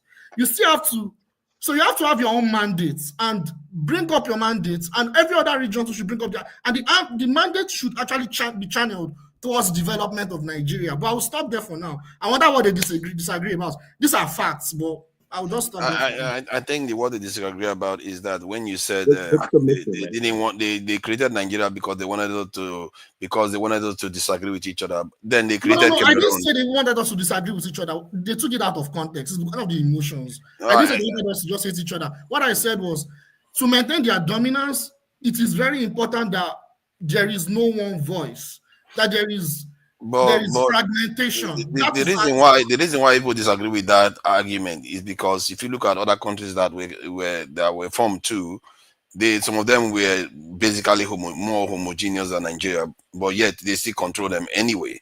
So control is control. Whether you are the same tribe or no tribe, they will still control you. As a matter of fact, the smaller you are, the easier you are to control, to be fair. Let me see. At least that's the theory. That's from what I can see. I think they did it for economic reasons. If you are a big power and you see a small nation of 5 million, is it not easy for you to influence that nation than to influence a nation of 200 million? That's not true. Empirically, you have small nations that are not easy. But it's not even about population size. I'm talking about. History suggests that small nations are chickens to be. That's not true. That's not true. You are just watching Palestine suffer. You are watching Ukraine suffer. That's not. Netherlands actually was a world power for over 100 years, for a century. Netherlands is a small nation. A century in 3,000 years. Okay, that's quite nice. 100 years, Netherlands was a world power. Netherlands actually, what you call New York, the Netherlands, the Dutch people were actually in New York. When did that happen? Even when did Netherlands become a world power? Before the British. So the Dutch East India Company, is that the one you are referring to? Yes. Okay, that was quite related. The Netherlands, my point is that you can't, that being a world power is not about population. It's not about population. Is a good factor to grow an economy, but it's not. But being a world power is not because you are small. Then that's a narrative that's an old narrative, and you can't push it again. You can't keep pushing that kind of narrative like, oh, you're small, so you can't sell that to people. Oh, because you are going to be small, who are you going to be? You're not going to be big. No, they don't need. Let me. Okay, the UN Security Council. How many of them is the size of the so-called Biafra it was formed? Let me ask you a question. Member of the Security Council. Name one of them that is the size of the Biafra nation that is going to be formed. Let me ask you a question, forefathers. How big do you think the UK is? No, I'm asking you now. 66 million. I just want to know. See, look, you're going too far. You're going too far. You have many nations that can stand their own. The UK. How big do you think the UK is? The UK is bigger than Nigeria. Forefathers, you are joking. You are joking. Go and let me explain to you now. Just Google your map and check landmass. Is it landmass? Just Google now. Just Google and check even with landmass. Hold on, calm down. Let me see. UK owns Australia, Canada, don't New Zealand. Don't no, because you need to understand. Because you seem to think that nation is a small nation. Australia. The UK owns Canada. They literally created it. Who are the people there? They are people from the UK. Keep believing what you want to believe. They own the US, they own Canada, they belong to the Five Eyes. So you don't understand. So forefathers, what you are saying now is that means you will now say that the Yorubas own, or the Beninese own Benin Republic. My brother, you are not taking this subject seriously. Your forefather was bringing your attention. You asked about the girth of a nation like the UK against Nigeria. Forefather now explains to you the girth, and the girth stretches from Australia all the way to the Americas. Now you are going to start mucking around. Sorry, My brother, it's I not don't good. agree. That is not how to negotiate and Australia, you or can't to discuss. bring sovereign nations and now say that is this. Bro, What is the size of what it? you see, You're not calm telling me down other a minute. sovereign nations. Calm down a minute, my brother. What Forefather is bringing your attention to is the power that they have had over 400 years that brings about this geography. And this geography, under the rulership of their royal institutions in this country, they are the sovereign. If you don't want to understand that, you will not argue with yourself, I beg, come off the screen and go and face the mirror, argue with yourself there. But for what you're dealing with here, it's a crock of nonsense. You're not catching up. You're not with it. No, I don't mean to rubbish the brother. I don't mean to rubbish it, but I would like him to take some kind of correction or understanding within what he's saying. You can't just come and start blowing. I take exception to point whatever it is you have. A sovereign nation, you can't look. The prince, the king was recently rejected in New Zealand. And you're coming here and telling me, look, the people of those countries will be obsessed with what they are talking about. He's still the sovereign in New Zealand. Even if he was rejected, it doesn't matter. They are the same people. So you can't say they are the same people. Look, you are insulting those people. If you go and tell a Canadian person that they are the same as the British, oh my God! Apart from the French side, the English side will agree that they are part of, they are same as the English. Make no mistake. It's like an Igbo man going to form another country in New Zealand, and suddenly you say, "Oh, they are not Igbo people anymore." Come on, man. Let's not do that. It's still this thing. So you guys are shifting the goalposts. So, but I see the point I was making was exactly. That's what they are doing. Let me not shift the goalposts. Let me put it technically in one nation. Still, Igbo are the Igbos in Nigeria 66 million? Are they 66 million? No, they are not. Yeah, but it's not even about the population size means a lot. It means a lot. But there are many dynamics into how the control. It could be diversity. It could be population size. It's not just one thing. Like, look at what's going on in Syria. When when they're trying to wreck Syria, they use the Kurds. The Kurds are part of Syria. There's a way they use some ethnic groups to try to cause instability. This is what they do all over. So we know that, but the point we are making, the point we were arguing about was that whether the size of a nation matters. And clearly it does. When you are breaking apart, in the entire black population don't have any massive nation, and Europeans do. They have a massive bloc. As a matter of fact, NATO acts like a punch. They act like a group of nations of about 500 million. Do you have that in Africa? We don't have that. The only nation that stands a chance is Nigeria with 230 something million. And then we are talking about let's slice it up. You can't emerge if you don't have a major power from your population. You're arguing against his point. Listen to Jide's point. He's making a very good point about how they use like small groups in every country that have like that. I'm aware of that now. I think that's not the point I was arguing for. Yeah, that's true. That's why I was saying that these people could be agents of chaos. They are using them to control our leaders. Because if you have a leader that wants to do the right thing and you have a separatist group out there ready to take arms from foreigners, then you can see how easily they can cause chaos. They will wage a war of instability on that nation, and they will threaten your leader that if you don't do what we want, this is what's going to happen to you. And it will happen because you have gullible people in that nation that are willing to do that kind of stuff to the nation. Yes. The same thing in Libya. Look at how they destroyed Libya. It's not necessarily. They use them. People that are trying to succeed. The grievances will be legit, like kind of like in Ukraine, right? The grievances of the people before they kicked out the government in 2014 was actually legitimate. But then the imperial power used that as an opportunity to advance their. That's the thing now. Where let's say you have a grievances in your house. Nationalist ideologies. If you have a grievances in your house and you take it to the armed robber, come and deal with my parents because they are crazies. Are you going to gain eventually? You're not going to gain eventually. So there's a level of gullibility in taking your issue and handing it over to people that are going to rip it to pieces. Can do whatever they like with you. I'm gonna tell you this: if Nigeria allied himself with Russia, United States will support Biafra. I tell you right now. Trust me, it's going to get crazier than this. It's going to get crazier than this. These are all loopholes that they can use. Yes, and I hope they try, because if they try, that side will always lose. People forget that Nigeria, they have 35% minority population. That minority population, they are a problem. They are bigger than any of the major groups. So if you think people misunderstand Nigeria, they think all these big groups are just independently big on their own. They can't do, not one particular group can do anything on its own in Nigeria. You don't have the power to do that, because the others will just gang up on you.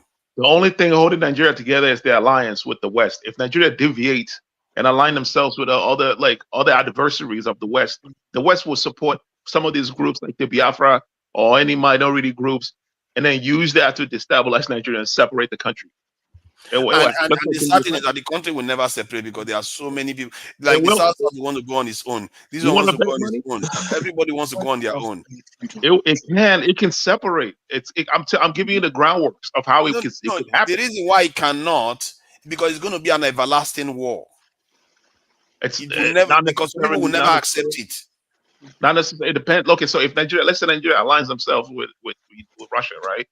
And then the West got mad at that, and then they come and try to destabilize the country. I mean, they have people in Nigeria already, like the CIAs and whatnot, and Sheridan Hotel. You go in and guess what's going to happen? Sudan is going to happen here. Sudan is going to happen here. Who is winning in Sudan now? Who is winning in Sudan? No, listen. In both countries. Fragmentation. It's not like they will succeed in peace or anything. Who do you think was responsible for the Sudanese separations? It has something to do with the waterways, with you know what I'm saying? It's for geopolitical reasons. The United States was responsible for that. They wanted them to separate for a reason. They don't want them to separate. They want them weakened. They want them out of the way, because the government was trying to work with Russia, and that is what caused all this wahala right now. But the Southern Sudan let's bring others in. And the Northern Sudan issue was more about the discrimination that was going on, and it was discovered that Southern Sudan was massively rich in oil resources. That was the origin of that split. Yeah, we know that, but Northern Sudan too was also fighting. Northern Sudan is fighting now too. So yes, Northern Sudan is fighting now, but the original split of Sudan was as a result of discrimination. No, I'm aware of that. I'm aware of that. Let's hold on now, Dexter. Let's bring others in so that they can be able to have their say. Then we can take it easy with the conversation. We'll talk like people that are in the evening parlor, having a scotch. No, I cannot encourage alcohol taking. No alcohol in this place. What are we going to drink? That is gentleman. I don't know, man. The one that wants to drink yogurt, drink yogurt. Look at the way Loco is looking at me. Loco, thank you, thank you for joining us, Loco. Looks like he just came back from the wilderness. So, what do you make of this arrest of Simon Ekpa, Netanyahu arrest warrant, and Chidimma making Nigeria proud, being the queen of Africa, and doing better than that white woman that is representing South Africa? At least that one is really what that satisfies me in that issue. So, what do you make of it? This is a Loco. Hello guys, how you doing? Hope you're having a wonderful day. Father, I think you are looking for trouble. Am I? I don't know. Okay, okay. Maybe you should have been your number before me. Yeah. Now go ahead since you admit. Was it first? Oh, sorry about that. Sorry about that, John. But I didn't know. Sorry. All right. I know. So we as emeritus here now, we know we follow due process, we follow protocol. Exactly. The number. Should I go ahead? Okay, thank you, sir. Anyway, good day, everybody. Well, for the Ekpa Thunder Fire, it has been long time coming. So I think the prayer should just be praying now. That bilateral agreement that Nigeria doesn't have with Finland, that they should not overnight have that bilateral agreement and ask for its extradition. Because if he does, then Nigeria, the Jigo Roti die.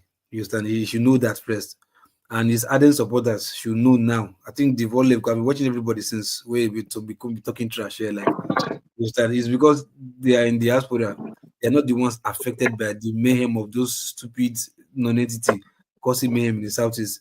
If they're being affected, I think they should know better. Although some are blind that are affected and still want to wallow in devastating state that they find themselves. That's left for them anyway. But thank God that it's been cautioned or questioned. You understand? Maybe detained, but arrested. Not really yet, because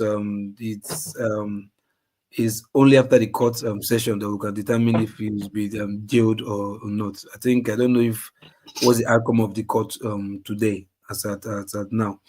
Just and for the what was the other one you said about us now? Before Chidimma. Netanyahu arrest Yeah. warrant by It's also a long time coming, because you see sometimes we say power corrupts, and power corrupts absolutely. When people like Netanyahu was given some set of power by the Americans that they think they are almighty, and this other chicken fly from Ukraine that they give him power to launch rockets to missiles to Russia, and think it's happening. Now that Trump has entered right now, I think Trump will back out the funds that he's giving to Russia, so to Ukraine. The Ukraine cost on their own. Now I want to face Russia, because sometimes these useless leaders, I don't know if they forget about tomorrow, or they forget about the day that one day there will definitely be a time when you'll be out of power. What will not be your outcome? Do you think even your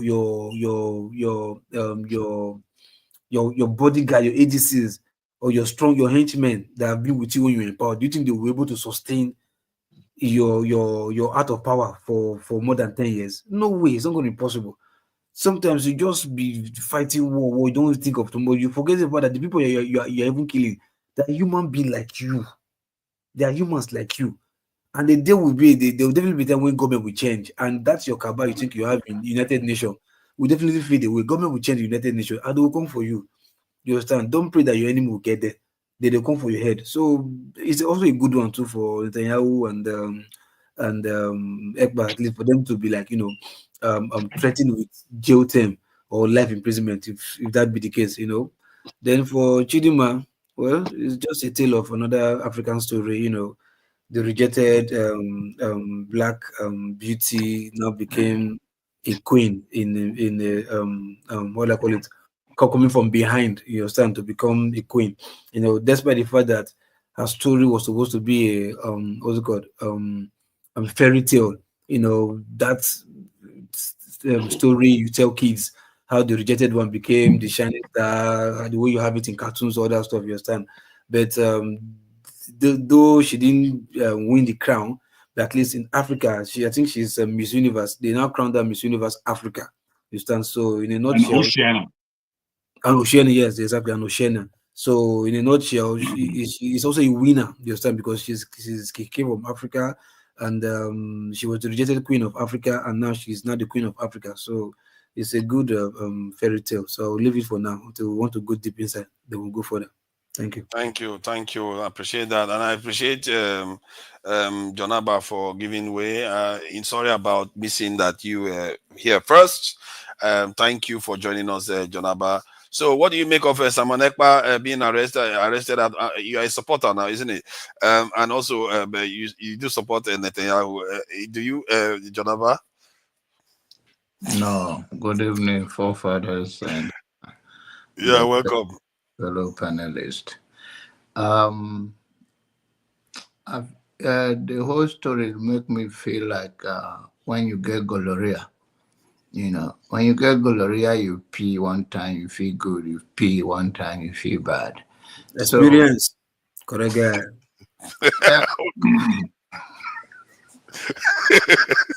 Pastor, you don't reveal too much. I just experience. So, in the deeper way, I won't love brother to be jailed the way to be arrested. But then what is going on in this Iran is too much. We the black are not doing ourselves a favor at all. The world is looking down on us, then we look down on ourselves. With all our riches of humanity in every side, our blessings is beyond measure. The whole world look up to us, and they have been stealing our resources, now even human resources, over the years, and natural resources. And we still continue to antagonize our space instead of uniting to see a way forward. We don't know how to have a dialogue. We think it's by force, it's by rhetoric. And I think we have to take a pause here and see a way forward to have a dialogue and move ourselves to the next level and make ourselves competitive in 21st century as a nation or as a Black nation on earth. When I see all that is going on and people take side or people put down others, nobody need to go down for you to go up. The world is big that nobody stop you. And for fight for freedom or agitate for yours, a group of people for empowering themselves, there's nothing wrong, but there's the approach of it may be wrong. And once the approach is not right, then it will cause more problem than what you think you want to achieve in the long run. So I'm hoping that this will be a step back where we all looking to come to the table and have a genuine dialogue a way forward. For Netanyahu of Israel, it's a blood sucker. So whatever happened to him is on his own. I wish he come to Africa. They will jail him in Medogri jail. He will never come back to the West again. But unfortunately, power lies in the hand of those people that they claim to be above the law, as far as they connected to those big countries like America and the rest. You're going to see that there's okay. UN is just a stick to America. All of those things they just talk is talk. If Americans don't want anything to be done, it's not going to be done. And I think the world is waking up to see the hypocrisy that has been going on over the years, that these people are just deceiving people they want to deceive. And we should not allow ourselves to be deceived. And the only way you don't allow yourself is to be open-minded and learn. And it's not that difficult to learn what is going on around us. That all of this is manipulation and it's about power grabbing in one way or the other. And you can grab power without stepping on other people's toe till you kill them. That is not how to lead. And I hope we all take a pause here and look way forward as a Black people. What do we do to empower ourselves, bring development to our region? How do we empower the little among us instead of stepping down on them? How does what you are offering, that you are complaining in the space of Nigeria, and what you are offering in your area is that nobody should challenge you. If anybody challenge you there, then it's either your way or highway. Is that the same way, the iron hand? And who is in who in Nigerian space that is not marginalized? Who is not marginalized? Who today? Marginalization is not what when you say marginalized, meaning what? Who is not marginalized in Nigerian space? Is the Yoruba not marginalized? Is Hausa not marginalized? Is the Doma not marginalized? The elite marginalized and the political figure in Nigeria that they're supposed to make Nigerian work for everybody, they marginalize everybody. It's about interest. So it's not like anybody is a victim and the other person is not. We are all marginalized in our own country. And until we understand that marginalization, that none of us is free, then we can unite and push back on them. Otherwise, it's a game of the elite. Thank you. Thank you. I think Prof. Data O, thank you for your patience. You've been here for quite a while. I hope are you ready to have your say? Hello, are you hearing me? Yeah, I can hear you. Welcome. Okay, yeah. Let me get to that. So I've listened to most of your speakers, and I just have this to say. I believe today's topic has to do with the arrest of Simon Ekpa. The only thing I have to say is simple. The arrest has happened, but there's something someone in the show said that's very important. You see, till the day Nigeria tells themselves the truth, we're heading nowhere. And I've already said this. We have to accept some truths. Nigeria was just joined, it was joined as most countries were joined of different ethnic groups. And I keep saying it, the biggest problem Nigeria has failed to do is to harmonize the ethnic groups. They're not making any effort. And during this regime, from the Buhari regime to this Tinubu regime, it's like it's worsening. And to me, I don't see why people are rejoicing over his arrest. I don't see why. And I also laugh because the possibility of him being, extradited back to Nigeria is very low. What records does Nigeria have that is proud? What human records do we have? I would just advise almost everybody, listen to what was said on Arise TV. That man summarized everything. So till the time this country thinks better of unifying everybody, till the time this country realizes that the economy has crumbled, people are not happy, and they're not harmonizing things, we're just heading nowhere. So, it's just a very pitiful thing. To me, this is arrest. I just laugh. The possibility of him being brought back to Nigeria is very, very low. Because if he comes out with the evidence is there.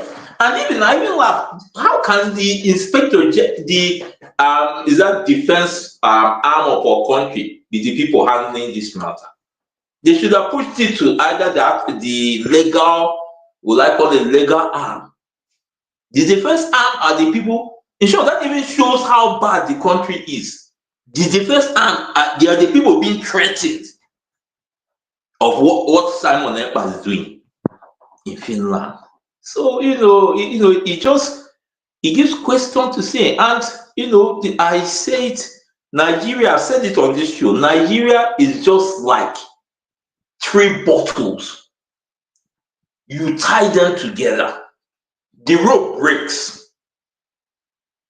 You get that same rope, join it, tie the bottles again, it will break. You get the same rope, tie it. Doesn't common sense tell you that rope is getting shorter, the elasticity is decreasing, everything.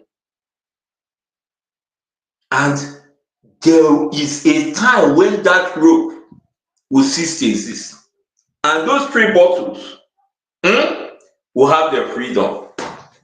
That is what Nigeria is.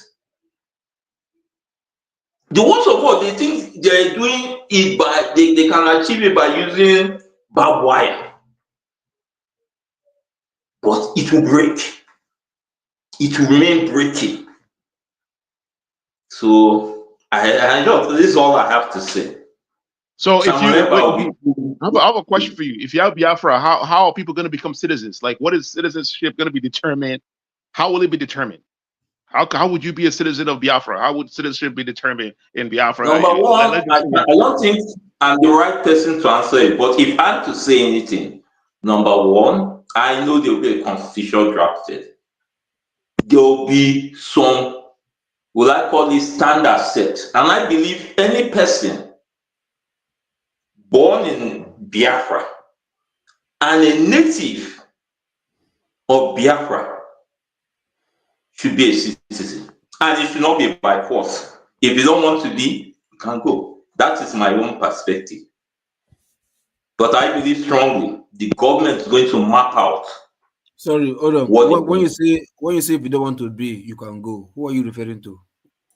What I mean is, if Biafra comes to be, which I know it will come to be. Hold on now. Answer my question. I'm just saying if you don't want to agree, you can go. Who is the you? Who is that you are referring to? No, the you there is, I still believe there's a tendency of some natives, indigenous people within that Biafra, territory that may decide Yeah, in large not population. to. So, Okay, you, now, Yeah, okay, go where ahead. will you I want will them have to a go? Where will you want them to go? You say the you. If you don't agree, you go. Where do you want those people to go? No, the thing there is this, you see, Mm-hmm. as I said, I give an instance. Okay, I'm from Anambra, and someone from, let me say, Enugu now says, I know I'm from this town, and I don't want to be a citizen of this nation. Sorry, from the same Anambra, live in Enugu, from the same Anambra, where you are from. The person said he doesn't want to be in Biafra. Where do you want him to go? My goal is not literally leaving the land. So go where. Because the person don't want to be a citizen. I'm just saying on my own, if I'm let me assume to be in hands of affair, the person has his own choice. Okay, I don't want to be a citizen, no problem. If you're to stay in the land, which I believe by that, if such happens, there will be some, rules and regulations mapped out for whomever wants to dwell there, as it is in many parts of the world. How will citizenship be determined? How would you determine citizenship? My bros, you know that to be obvious now. Is the people that are from ethnically from that place, and just like anybody that is born overseas, how they can determine whether they are Nigerian citizens, that will be there, and people that actually reside there. It's not a very complicated concept. Yeah, I don't think citizens. No, because in a very good day, the thing is like, because many people don't want to be with these guys. Now, what you said, if you don't want, you should leave. That's absolutely. You picked up correctly. You want them to go. You see, the simple questioning from local P has unraveled the whole of the persuasion put before. It's just unraveled. There is no such thing as Biafra. And until you people get that in your head, you're going to be going round and round and round until it figures out. You're talking of. If anyone can answer this question, if anyone can tell me from the Biafra point of view, what has actually happened positively over the last 30 years of Biafra expressions? What has moved? What has changed? What has benefited anybody?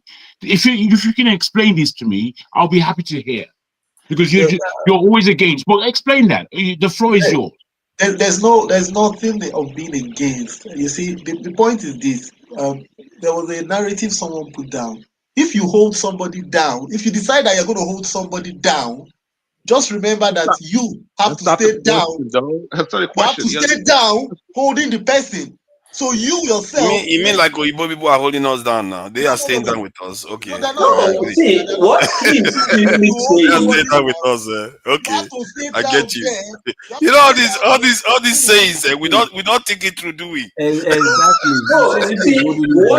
The last speaker said makes sense. If you hold someone down, you just don't think you're going to remain with that. Please hold on. Listen to me. You're going to remain in that with that person. Let me answer your question. Let me answer your question about the people, the citizenship you are talking about.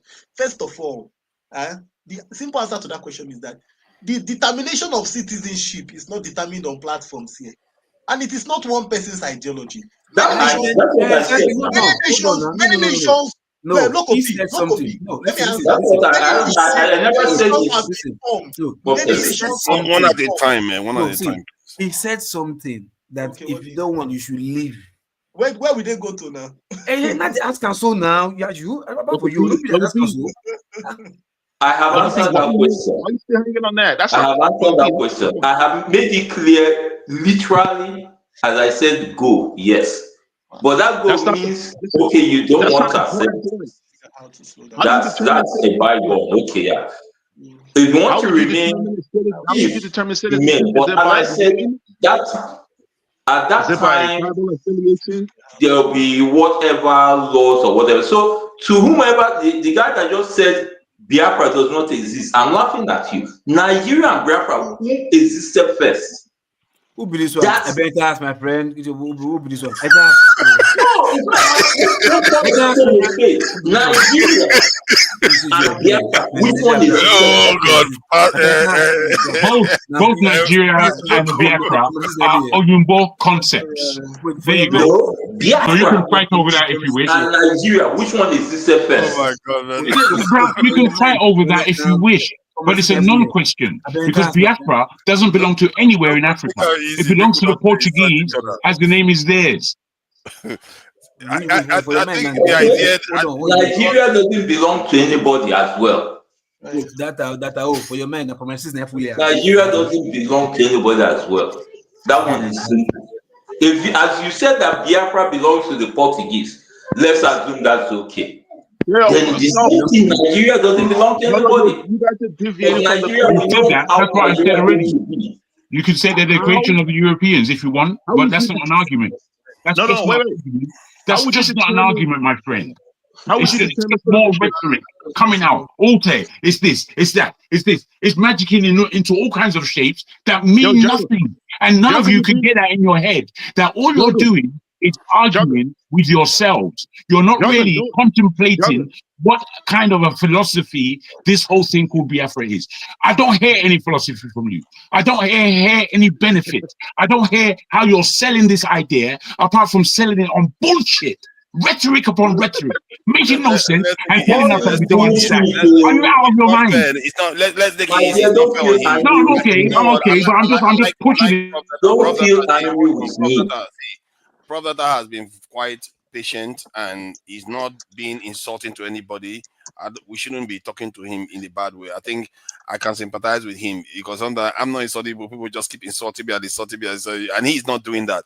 Let's give him his I hope I didn't push out any insults. I hope I didn't push out any insults. We're saying what he's saying is rubbish. I didn't say that.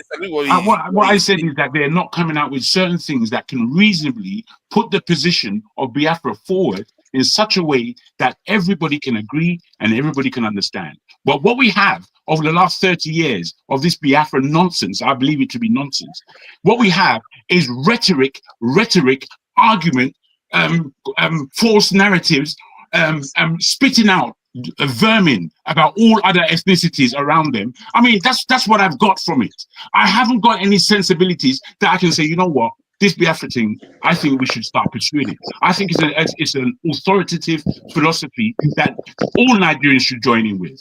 I can't say these things because I don't hear these things. Ridiculous. I don't know why we're so ready to fight a non-fight. There's no fight in it. It's just more rhetoric. You want to create Biafra to become a smaller Nigeria. At least the Igbos, at least the Hausa, Fulani and the Yoruba won't be there to mix with the Igbo authoritativeness. You see, when you break it down like that, then you understand that it's just the same rubbish that Nigeria is. That's what you want to create. Go ahead and create. Go ahead and create that. Go ahead. Let me ask. Okay, let's make this guy. Let's make the Biafra people. Anybody that supports Biafra, I think that from data. Hold on, Jefferson. Hold on now. Your turn is coming. Jefferson, I just want to confirm, do you support Biafra? That's breaking up of Nigeria to create Biafra. Just listen to me and listen to me good. I support a country that respects the will of the people.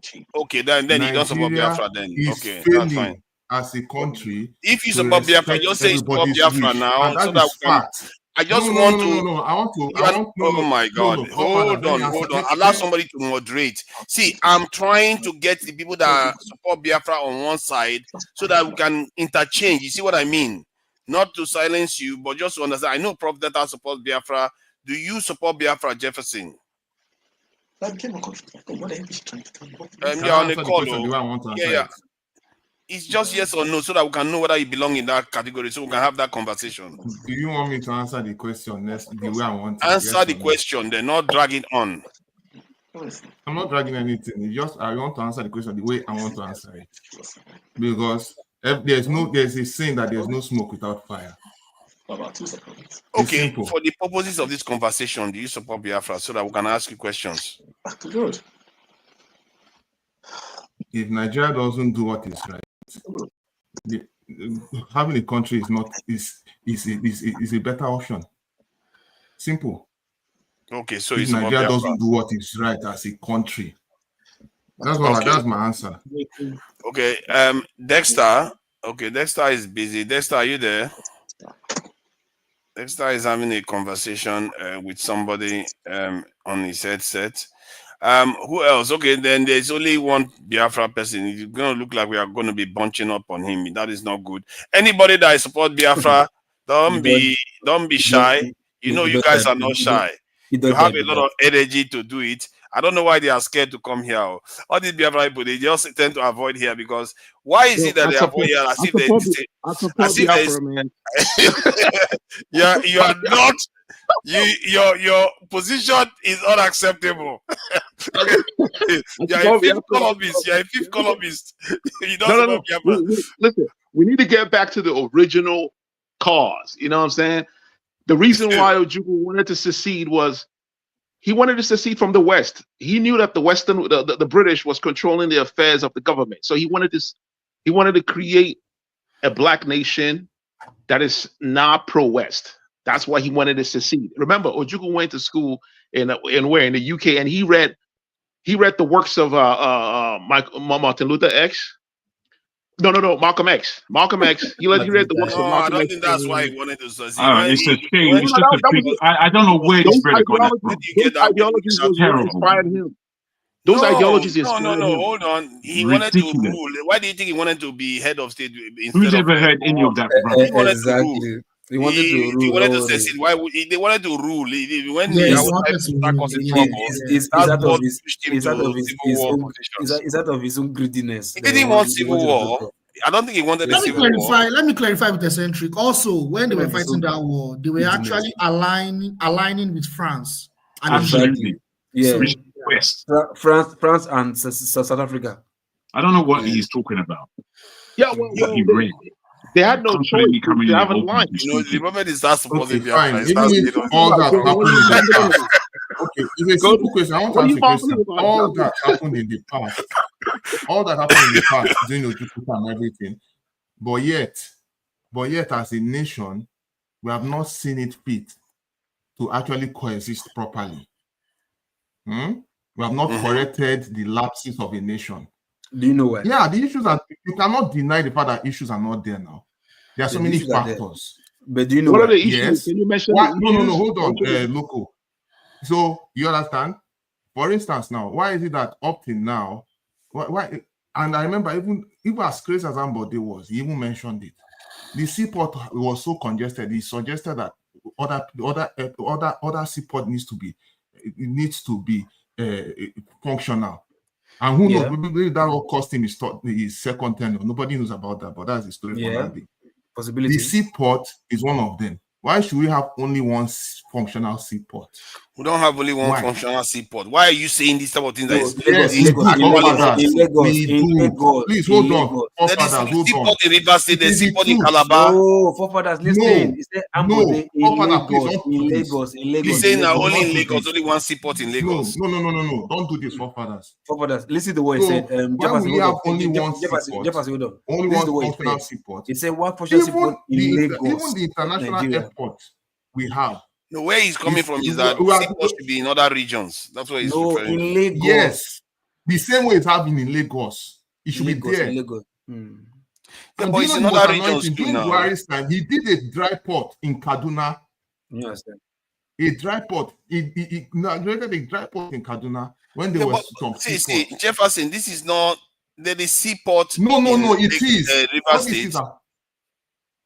The seaport in River State. Functional, don't you get? They are functional. I can show them to you.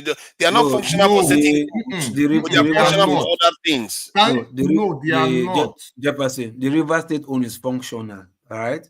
But the functionality you are talking about is the functionality of Lagos capacity. Yeah, that kind of custom, consumer goods and stuff like that. They ship things to River State. I don't see how on airport is working. Don't worry, it's working. Mm. No. We've The shipped into other River one State is for before too, not industrial, recently, because of a long time the ago. maybe refineries and all those stuff there. It's That's mostly what's like for it is industrial. it is working for that. To say it's shut down like Warri or So Calabar. my No, it's not question is, shut since down. that one is working, why can't they bring more commercial products directly to That is the an question you airport? should be asking. Why? That's your question. Why? No, it's That's a the simple question question. you're asking. So you understand? You see, when all these kind of small factors they and the kind of justice in it, I think I have a problem with that. There's a saying that what is good for the goose is good for the gander, number one. Number two, are you aware that the major control center of electricity, Oshobo, is, in fact, if you look at the electrical grid, go and bring the latest, what they call it, the electrical grid. You'll find out that some part of the southeast don't have much connectivity of electricity, like transmission network, as compared. Southwest has the best transmission electrical network, transmission network from the power stations. But why are you the only one Some complaining part of the now? north. Like, it's only you. No. This is something I other saw parts of the country. firsthand. But that is the nature hold of on, nations. this is something I saw. Hello, I've worked in an But Jefferson, that is the nature of nations. Some parts will always have more than others all the time. No, some parts will it's always not have like more than that. others. There has to be it's not like that. That is how it's in America. Look, Jefferson, hold on, listen. Hold on, Jefferson, listen. Look, your complaint, right? Is like, okay, you are complaining an incorrect complaint, something like that. Your complaint is a complaint, but incorrect. It's not incorrect. It's not. No, hold on. Okay, no, now I hold will on. disagree with you on this one. Okay, just hold on now. Just hold on. Let me tell you why I'm saying this, right? Let's assume we have refineries in the south. You understand? You are saying no because of the way it is. We're supposed to have refinery in southeast. It's not compulsory refineries must be in the southeast. No. Not in the literal sense. Now, come on. I know what you are saying. Not in the literal sense. Calm down. You see, every region has their strength, and no.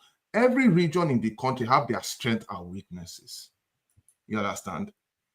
And it's supposed and they're supposed to work on the strengths. A situation whereby those things that are supposed to be viable to that region have been strangulated, I think I have an issue with that because sometimes it's deliberate. Now?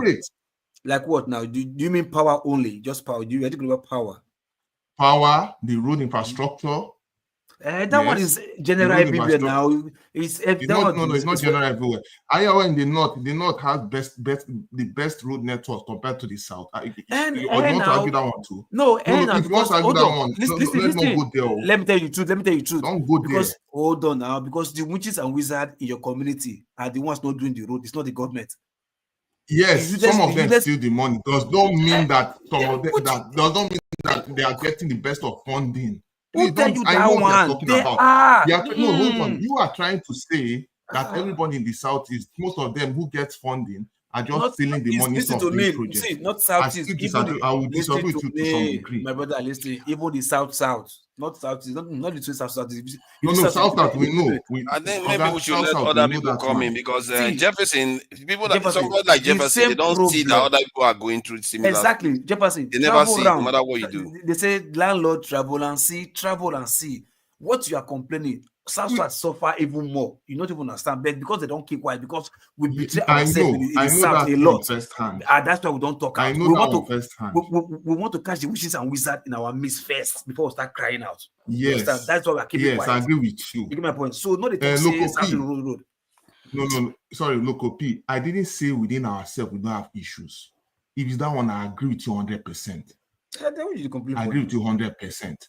But a situation whereby we have public office holders who they are in office and they start spewing hate agenda for one region or the other, I think I have an issue with that. And this is not the first time it's happening. It's not the first time it's happening. I'll give you an example. Jefferson, and there is no champion in Nigeria that fights against that. Whenever anybody comes out and says something against one tribe, you don't see one person that jumps out and say, no, you can never say that. You don't see one person that is above the fray that will come out and say, no, you can't have a country where people just keep dividing amongst each other. It's almost as if everybody's at it at the same time. It's really sad. Yes, I agree with you on that. And unfortunately, our political elites across the 6 political zones are guilty, and they are enjoying the spoil, because at the end of the day, it's them that is smiling to the banks. Well, while me and you are suffering, you know, for all the issues. I don't know if you understand what I'm saying. We have that. So you need, it's a multi-level fight. But as a nation, we must correct those foundational issues. We need to do that. Our fathers has failed woefully in doing that. So let me do a public. And why? No, hold on. And why I said our fathers failed, because it happened. It's just a generation ahead. Just one generation ahead that was obviously involved in the so-called civil war. And they saw nothing. They didn't learn nothing about it. They learned nothing, because if they learned something, they could have used it as a strength to do what they call proper nation building. No, Jefferson, sorry. We didn't learn nothing. Our strength, hold on, our strength of knowledge right now is social media, because we'll be able to read many things, even in the West. Our parents did not have that opportunity to read what we know. You understand? They didn't know better. Yes. They were going from word of the mouth. Anytime NTA open news talk where the government control, that's the only time they get information. And that's the information they were working with. But we, our generation, we weren't having that time. Before television open, we don't get the news before TV open. You understand? So that's why we have this trend that we have. So sometimes don't blame your parents, because if you blame them, you will not do what you do. So. Okay, Jack, you want to say something? Hold on, Jeremy, hold on. I know I will blame them. Jeremy, hold on, Jeremy. Or Jefferson, sorry. It was information that got to them. Can you guys stop talking to each other first? So I want to make a public announcement. All the Biafra supporters come in here, because when you guys are with electricity, you were coming in and having all kinds of conversation, because you know he's not going to question you deeply on anything. They don't like to be questioned. That's why they don't show up. As I they don't like to be questioned. Now, when people like us are here that can question them deeply, they don't show up. Can you people show up? Because I know you are watching. The moment you see Simon Ekpa on the title, you are there. But the moment they start seeing people that can question them, they just run away, so that nobody gets to question them, and they just spew whatever they want to spew. Come in. This is public announcement. If you are a Biafra supporter, come in here. Let us ask you a question. For all you know, you might have something to teach us. Personally, I really want to understand what drives them. Maybe if one understands what drives them, you can channel them in the right direction that will actually be beneficial to them and the entire country. So that's why it's good to have this type of conversations. If you support Biafra, come here, and so that we can actually question you, and maybe you too might learn something. That all this stuff you have been chasing you are chasing the wind. You know, so you never know. Jago, go ahead. Thank you very much. Again, I've been listening, and in my listening again, it's very difficult to see where I can grab onto something. I want to support Local P in talking generation. You know, we in this generation, we like a lot to blame our parents' generation. But I think it's rude of us in so many ways, because our parents' generation and the generation before were quite the golden generation in so many ways. They had the best music, though. They did a great job on raising us. The issue was communication. You know, for us to say that our parents failed us and did a woeful job, what have we done for our parents? Our children. What have you done? How rude of you? How rude of you? Wait, please let me land. Please let me land. Please let me land. I know where you're going. I'm not talking in that context. Let me land. Let me just land, because I'm not finished, my friend. Listen. I know where you're going. Sorry. You see, all will be repetitive. You said, I know you're going 3 times. God knows what. We have ears. Saying it 3 times doesn't make it more appealing. Anyway. Go on. All right.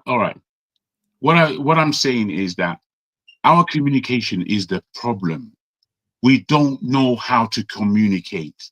So we just open our mouth and talk. I'm afraid I have to say nonsense.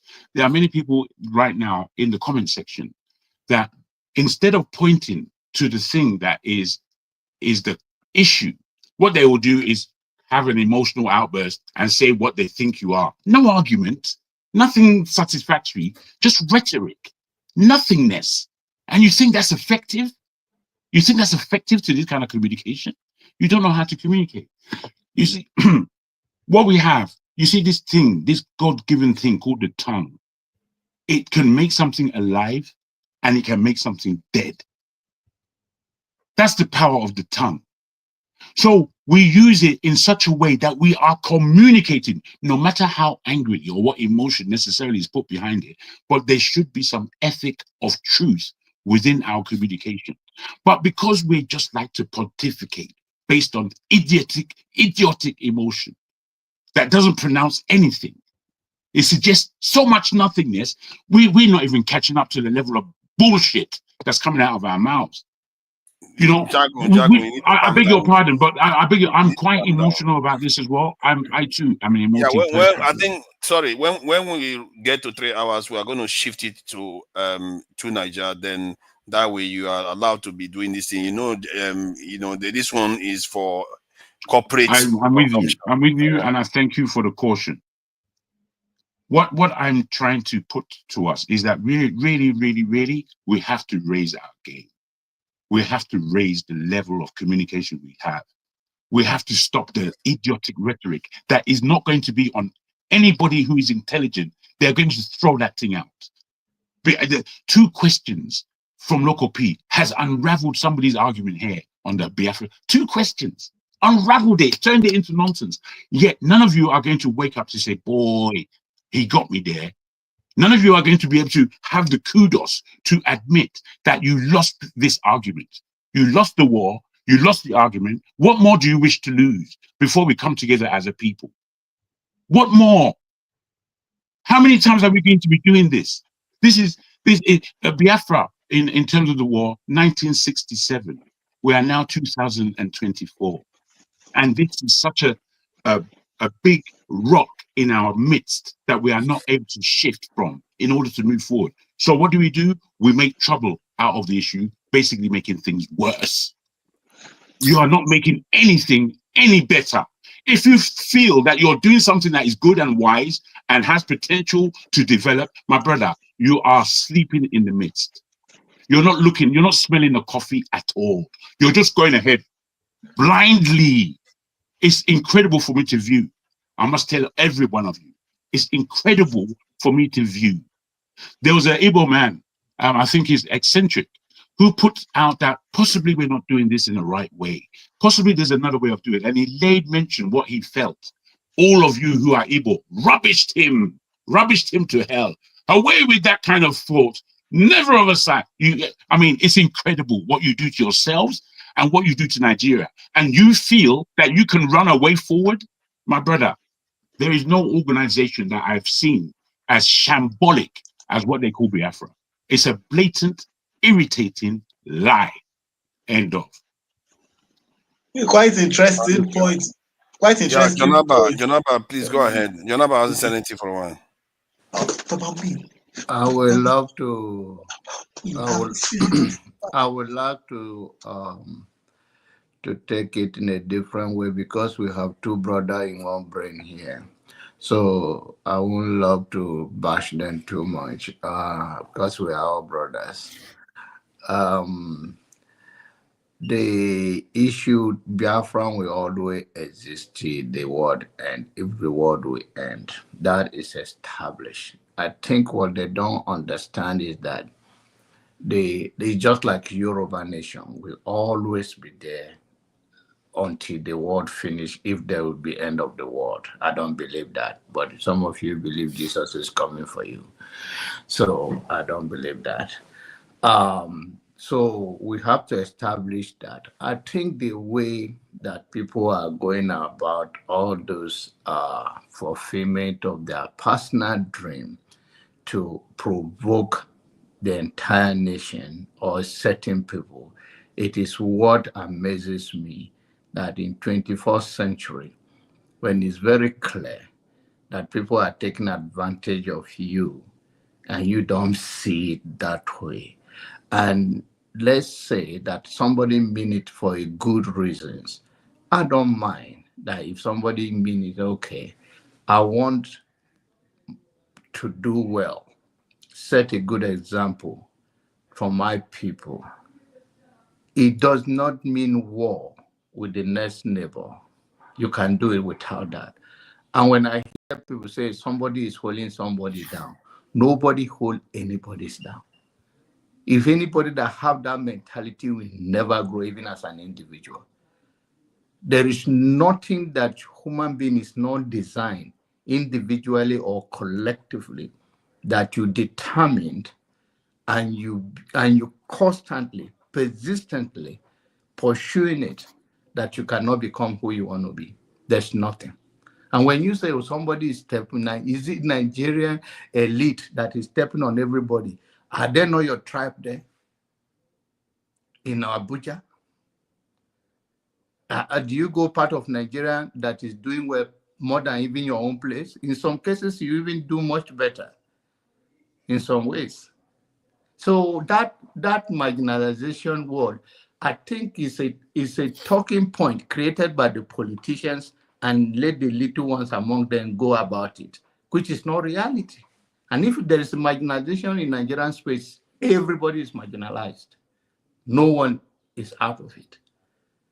So if you want to present a case to people, if we are not living in that space, even seeing you alone to compare with others, we know you are being disingenuous because your appearance does not look like that. Neither your settlement in Nigerian space shows that you are being marginalized. If you go to Lagos today, the Igbo born in Lagos, they will not talk the way some of you talk because they mixed up with the Yoruba culture. They eat their food, they marry, they live together in peace and harmony. If you go to the north and you see the Igbos born in the north and you talk like that, they'll be offended in it. They'll say no. They're even going to see outside guy being marginalized than you that you are claiming it. And that is the disingenuous, and that's why some of the minority around you, if you say now you are marginalized with your number, and the minority around you, you want to become part of you, when you are crying foul, foul, and there's nothing like that. So just imagine, for instance, if you want to create whether it's 5 states in the east that want to become a Biafra, and there are other neighboring, I don't know the map of the 40 states. I don't know that they have the 40 states of Biafra mapped out. I think there will be minority there. Do you think the minority will be part of you when you've been disingenuous, when you are a majority in the country, crying, you've been marginalized, from the federal level or from the state level? Where does the marginalization start? That kind of thing throws so many people off. Even some people will not talk. And there is even the spokesperson for Soludo, the one that was here last week. He mentioned it in as much I don't agree with so many things. Of course, he's a politician, all politician lies. But there are things he said, no, who is not marginalized in Nigeria? And that is a reality. So you guys should don't be using that word repeatedly. We are marginalized. We are being held back. Who hold you back? On how? What is the back is different from others? It's very interesting because do you think maybe is the South, when they used to create like the regions, you have that Southeastern region, because that, how white people in America, sometimes they crave for the 50s, they want it back. There is element of what happened in that time when they create that Eastern region, where the Southeast, as we know it, they gained a lot. Because they had a lot of investment in the South, like Port Harcourt, and there was a lot of expansionism going on during that period. And they had a leader that was in the Southeast, that was from the Southeast, that ruled that whole area.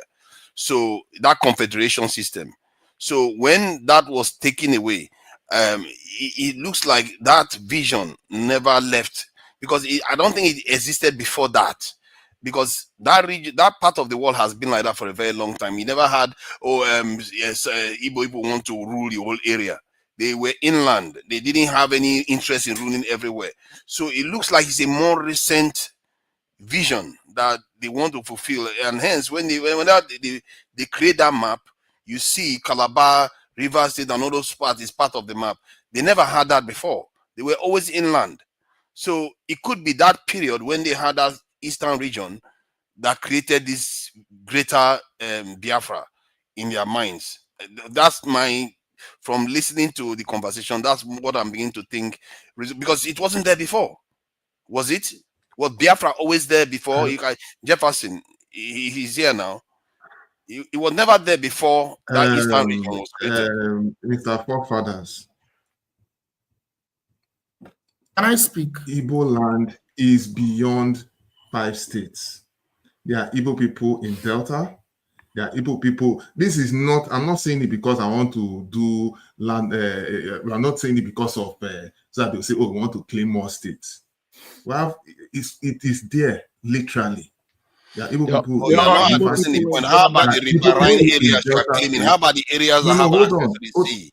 There are Igbo people in the U.S. too. There are Igbo people in Washington State. Are we gonna take that too? You know. You see, he's saying something else. I'm not being. I hear what he's saying. If you ask me, you're just being sarcastic right now. That's why he's laughing. That's why he's laughing. Look, hold on. So address the riverine. No, hold on. Don't interrupt. I want to hear what he has to say about this. Address that riverine area. Those areas that you people didn't have access to before, that they went and got King Jaja, the guy that hold on, let me finish now. The guy that is called King Jaja of Opopo, they went into the hinterland and got him as a slave and brought him to the Popo area, and he became a slave for them, rose from slave to become the head of the house. So during that time, there was no dream that the Igbo people wanted to own the whole riverine areas. But why is it now? Why is it happening now? No, apart from that, the Igbo people have always been there. They have always been there. Where? Please, they have always been there. They have been in rivers. They have been in River State. Do you know your origin? Do you know your origin? Ikwere is not riverine. What kind of a question is that, Mr. Loco? Ikwere is inland. Wait, hold on. Wait, so you have been there? Where is there? Even the charger of people are talking about, I always that is at the center for my village. Is it? The King Jaja of Popo. Its origin is actually from my village, Congo. No, hold on. Question I'm asking you. Hold on, question I'm asking you. So you have always been there. Where is there? Where do you refer to as there? Exactly. Yeah, that's one. What do you refer to as you have always been there? Where is there? Obibo, Afam. Yes, Obibo, Afam. Ikwere, that's Elele. You know those villages and towns within River State. Okay, how many? The people are. Yeah, Yes. let me make that clear to him. No, Hold on. I hear what you are saying. I really want to ask you a specific question, specific one here, because there are. I can play this. So you can tell me whether you can hear what this person is saying.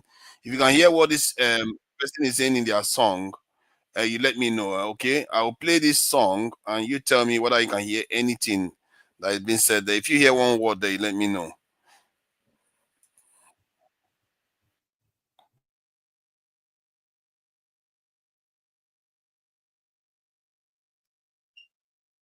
Ganga. Play my volume, please.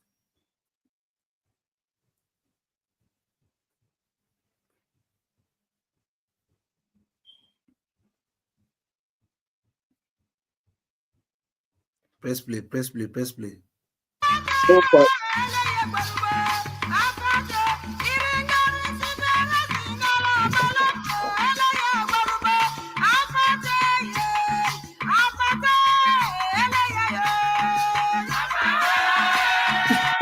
I hear what they're saying. No, hold on now. No, I'm trying to get him. No, did you understand one word from there? I can't even exactly. He doesn't. So this is the point I'm trying to make to him. So, my brother, Do you see People in the chat are going crazy now. Hold on. brother, do you see what I ask you? Do you know your origin? You want to take offense just now. Just get quiet. So we'll continue. That area, do you think Igbo people encounter these people because their language is completely different? They are the riverine area we are referring to. So why was the Igbo people not there? Why did they have to go inland to get Igbo people as slaves? Why did they have to do that? If the Igbo people didn't have any ambition to take those areas, so why is it that is now suddenly when you create your map includes them? Why now? You're getting trapped out there, guys. It's getting wrapped up, guys. You have no answers to simple questions. You have no answers to simple questions, yet you want to become a nation. It is laughable.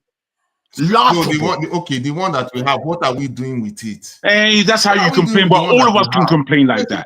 When all of us come to the same page, okay, I've heard you. You don't need to repeat yourself. I've heard you. This repetitive thing that you do is completely a waste of time.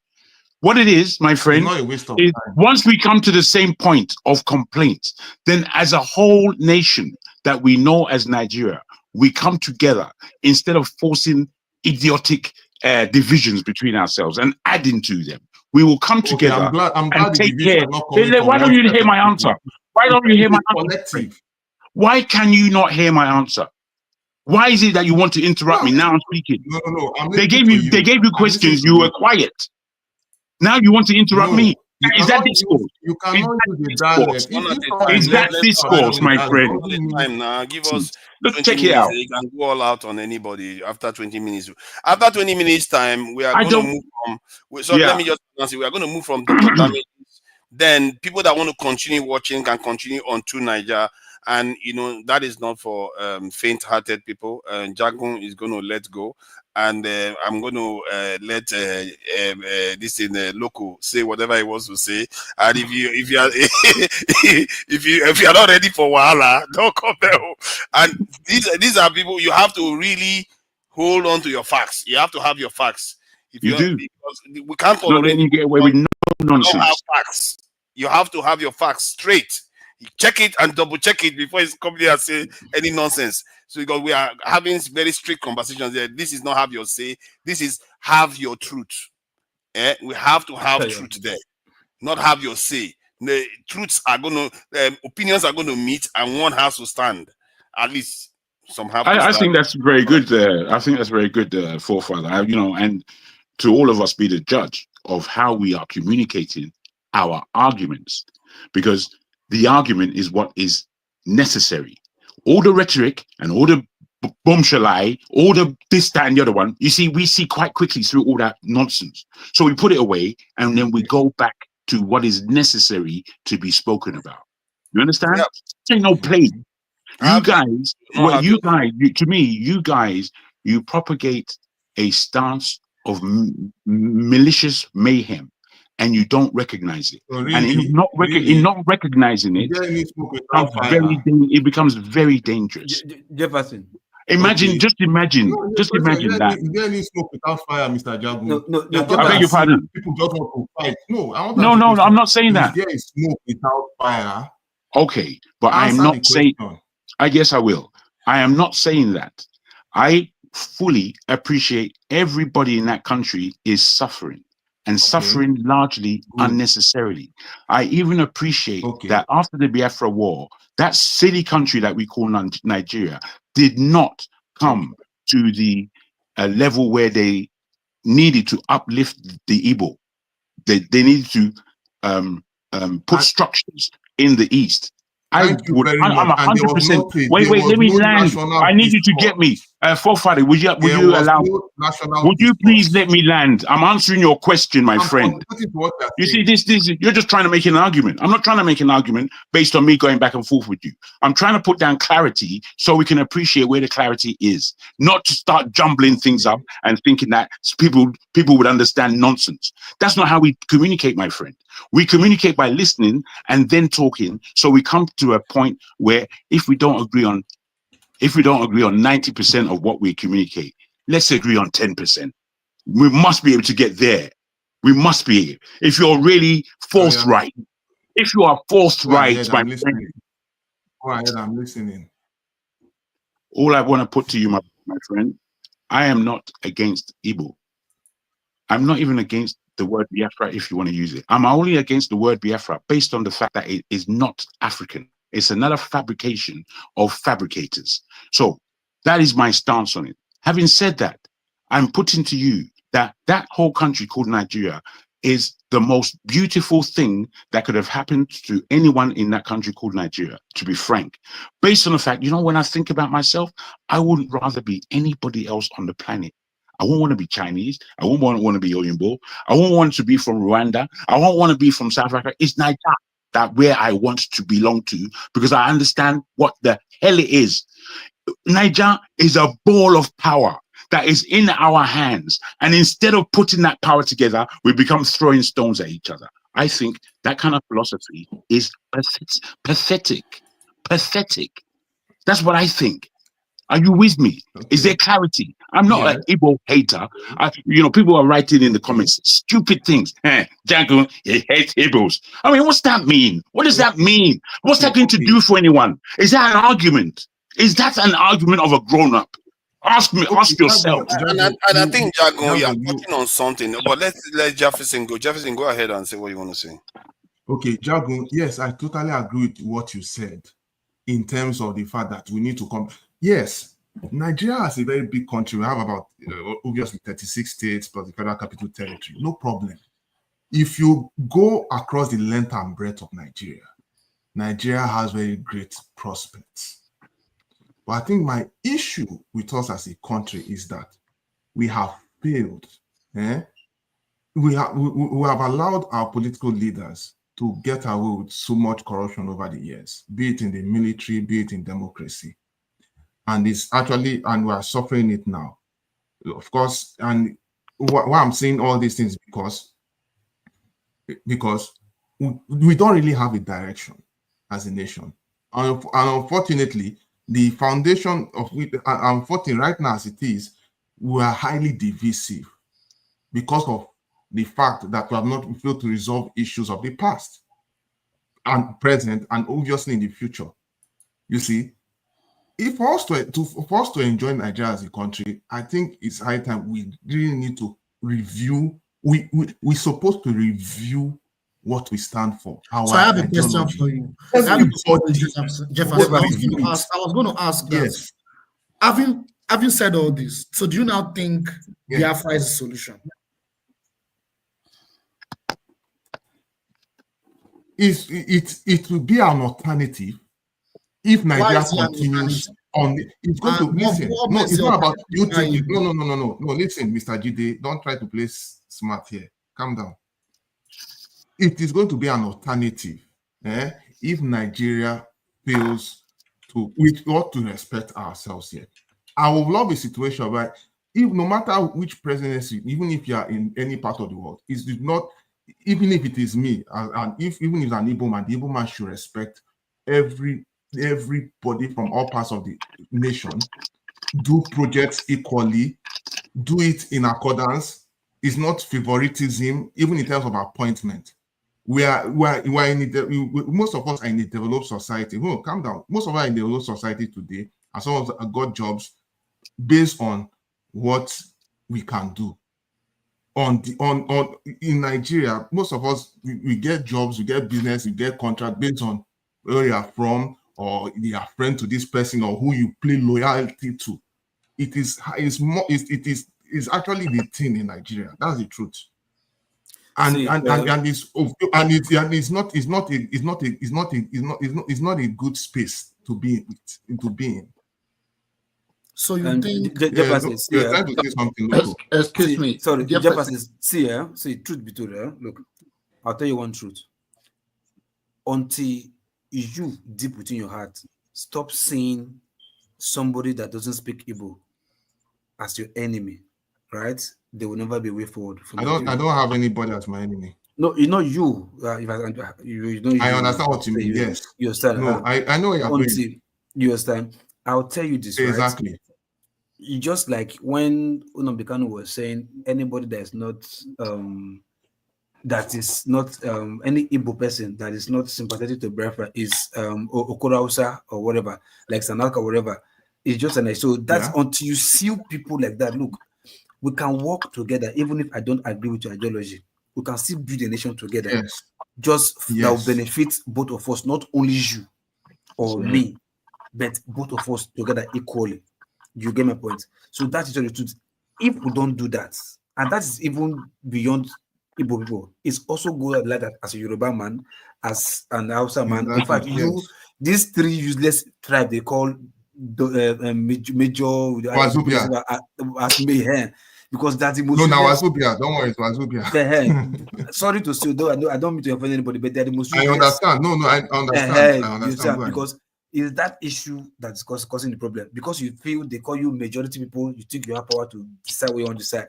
And there are little or smaller tribes that are even more important than these major tribes, but they suffer even more than these major tribes because they don't talk. And they don't talk because they know, they acknowledge the fact that they have internal witches and wizard inside that's refusing from them to grow, and they are playing with the bigger player. That's why we are even taking our time to make sure we get it from inside. And I also want you from the southeastern part to also know that yes, you also have witches and wizards inside. That is even I agree with you. 100%. And if you know that part, you never keep person with them inside you, they fuck you up. You did think of what you use your nonsense, they disturb me for ESA, now all of us be our problem. Meanwhile, the person with the worry you find inside your house first. I define my own, I fight my own. You know they give me breathing space. You tell me now, me will not be your tribe, be your problem. Because I don't speak the same language, you don't trust me. You understand? Sorry, hold on, Loco P. Wait, Loco P. You will agree with me that in the current Nigerian space, whether we like it or not, even if you don't have, even for instance, even if an Igbo doesn't have it against the Yoruba man can naturally hate him. The Igbo man. You say Yoruba can naturally. Let me say something. Repeat it again. I said within the Nigerian space. Even if the Igbo man doesn't have anything didn't do anything to Yoruba, we have tribal hate. It cannot deny that. It is actually literally deep. Yeah.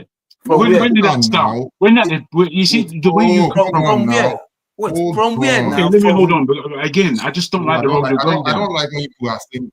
Okay, fair enough. Go ahead. But I don't like the road you're going down. To say anything. We should also let others add to the conversation. Another one. Sorry, I just want to wrap this up so that. Sorry, with due respect, within ourselves, the way we address ourselves within the Nigerian space is very, very toxic. For instance, the Igbos will address the Yorubas as Ophel Mano. I'm speaking example. And then the Yorubas will call the Igbos Omo Igbo. You understand? Then sometimes the Hausa, hold on. Sometimes the Hausas we call it's Omo Igbo a derogatory term. Hold on now, eccentric. No. There's something I'm going. You see, these are the small. It's Omo Igbo. Is Omo Igbo a derogatory term? Is there a derogatory has a meaning, my friend? Please, which means the child of the Igbos. Very simple. Yeah, it's all laughable again. It's becoming to that point where we start laughing. See, hold on. You can say something to someone. No. You may not insult the person, but you might say that same thing to insult the person. Don't do that. We're not stupid out here. Omo Igbo is not a derogatory term. What are you talking about? Calling Yoruba people Open Mano is a derogatory term. Loco P, you agree with me? It's not a derogatory term. That's a fact. Wait, essentially, hold on. Now, can you allow me to speak? Jefferson, come again. You say what? Sometimes within the Nigerian space, you can tell me. Someone can, a Yoruba man can tell an Igbo man, say, "Oh, Omo Igbo." Yes, hold on, and he might have a context. And he might mean that in a demeaning manner sometimes. No, depends on the. That's not true. Eccentric. How long have you stayed in Nigeria? Hold on now. Wait now. Oh shit. Continue. Open is a derogatory term. You know that. You know that. Yes, I agree. Omo Igbo means Unwibo. Unwibo, dude. What the hell? Unwibo. Unwibo is normal. It's a normal term. Wait, Jefferson. Jefferson. Sorry, Loco P. Jefferson. Loco P, there's actually someone I'm going. Loco P, there's something. I want to catch you in that place. Go there. What? No, hold on. Quickly. It's not about catching me. What I'm saying that we give ourselves names, and we insult ourselves and we spew hatred. I know where you're going. We do that, and it is so much. And sometimes, and sometimes maybe in one way or the other, either maybe during election or maybe if someone wants to rent a house or something. That is when we start. You've seen all those antics. Like I'll give an instance. From both parties. Hold on. I'm glad you understand where I'm going. So, for instance, now, from both parties. Yes, from both sides. Yes, from Igbo and from Yoruba. Yes. There's this lady, what's her name, Chidimma, that was contesting for this beauty pageant, Chidimma. Yes, from in South Africa. Are you aware, during the contest in South Africa, no offense, some people from Nigeria were actually spewing hatred to people in South Africa, and the people in South Africa were spewing the same hatred to her. They were like, is she really South Africa and all of that? You know, you can literally go you can go and watch it. It's on the internet. What's your point? What's your exactly? What's your point? Simply because of where she comes from and the other. Where's she from? Today, I think she's Igbo. I think she's Southeastern. Yeah, she's actually her father is actually a Yoruba man. Wait, he gave her the name Chioma. See, that's the fact. I'm ashamed that all the things that you have to say. I'm ashamed of you. Oh, sorry. I thought his father was Igbo. Papa, hold on. Don't you mean you're ashamed of me? Where in Igbo land do they the name Adetshina? Where in Igbo land do they answer Adetshina? Where in Igbo land? There's no place in Igbo land. Exactly. Why is she going to Southeast then? I don't understand. Two people follow rhetoric. You try to understand something here. No, try to understand something. It's not about doing it this. It's not. No, calm down. It's not about doing it this because it's not about doing this. You know, explanations that lead to nowhere. We spew hatred among ourselves. We are so divisive from all angles, be it hidden and be it open. But yet, we want to deny that it's not there. I think I have an issue with that. We cannot continue to deceive ourselves. Yeah, because it has been happening for years. So who do you want to hold responsible now? To all of us, everybody is responsible. Yes. What's your point now? Always responsible. Exactly.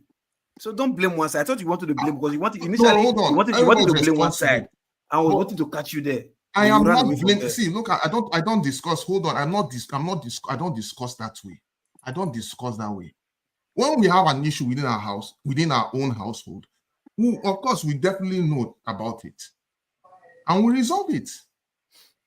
You understand? Hold on. I'm confused. So, this Chidimma matter. Hold on, Jefferson.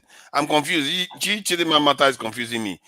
Why is it that her name sounds Yoruba, but at the same time they are saying that she was born to an Igbo Nigerian father? What is going on here? How did he sound propaganda? And we know who's the best at that. Wait. Where did Adetshina come from? No, but somebody asked me. I'm not spreading any propaganda. It's nothing new. But if it was propaganda, I didn't say you personally. I said there are people that are great at spreading propaganda into the ethos. And it amounts to nothing. She did go to the southeast, though. She went to the southeast. She didn't go to the Lagos area. To be clear, I only support her as a Nigerian. Exactly. And I witnessed the love that Nigeria has shown that young lady. Wait, please. That Nigeria has shown that young lady. If she's Igbo, fantastic. If she's Yoruba, great. Fantastic. You understand? But it doesn't really scribble my mind as to the subject we're talking about. So again, to my man Dexter, I don't understand any of your arguments. They're like batshit arguments coming from nowhere. Okay, we have not changed direction yet. Okay, now we've got about 6 minutes now, so before things get really, really dicey. Jonaba, just hold that one for the session of truth and authenticity. It's a bit hot, but it's better. At least we get to the truth of the nub of things. Okay, so thank you all for joining us that are joining us from Dr. Damages. We are going to be moving to True Niger now. If you want to continue watching, that is the link on the screen there. You join us on that end, and then things will get really, really real on that end, as they say. Jefferson, I really appreciate you for your patience. You know, you are the only one on that side, and everybody is just coming at you. Loco dismissing you. Jagun wants to bite you. Jide is just feeling sorry for you from the side by the side. I don't know what Dexter is doing. I don't know what's happening with Dexter. And I said the cat is tired of everybody just attacking him from left and right. Whether he supports something or he's against something, people attack aestheticals anyway. So so to join us to this, I think we are going to go on a break. Then I'm going to end it on Dr. Damages. Then by the time we come back, we are going to be on True Niger. And if you guys want to join us, you join us there, because all these streams have to end at 3 hours on this channel, other than on True Niger. So that is the rules, and that is why electricity had to end the previous stream too. So let's go for this short break, and with this Nigerian national anthem that I've never heard before. It's a really new rendition of it.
Shall never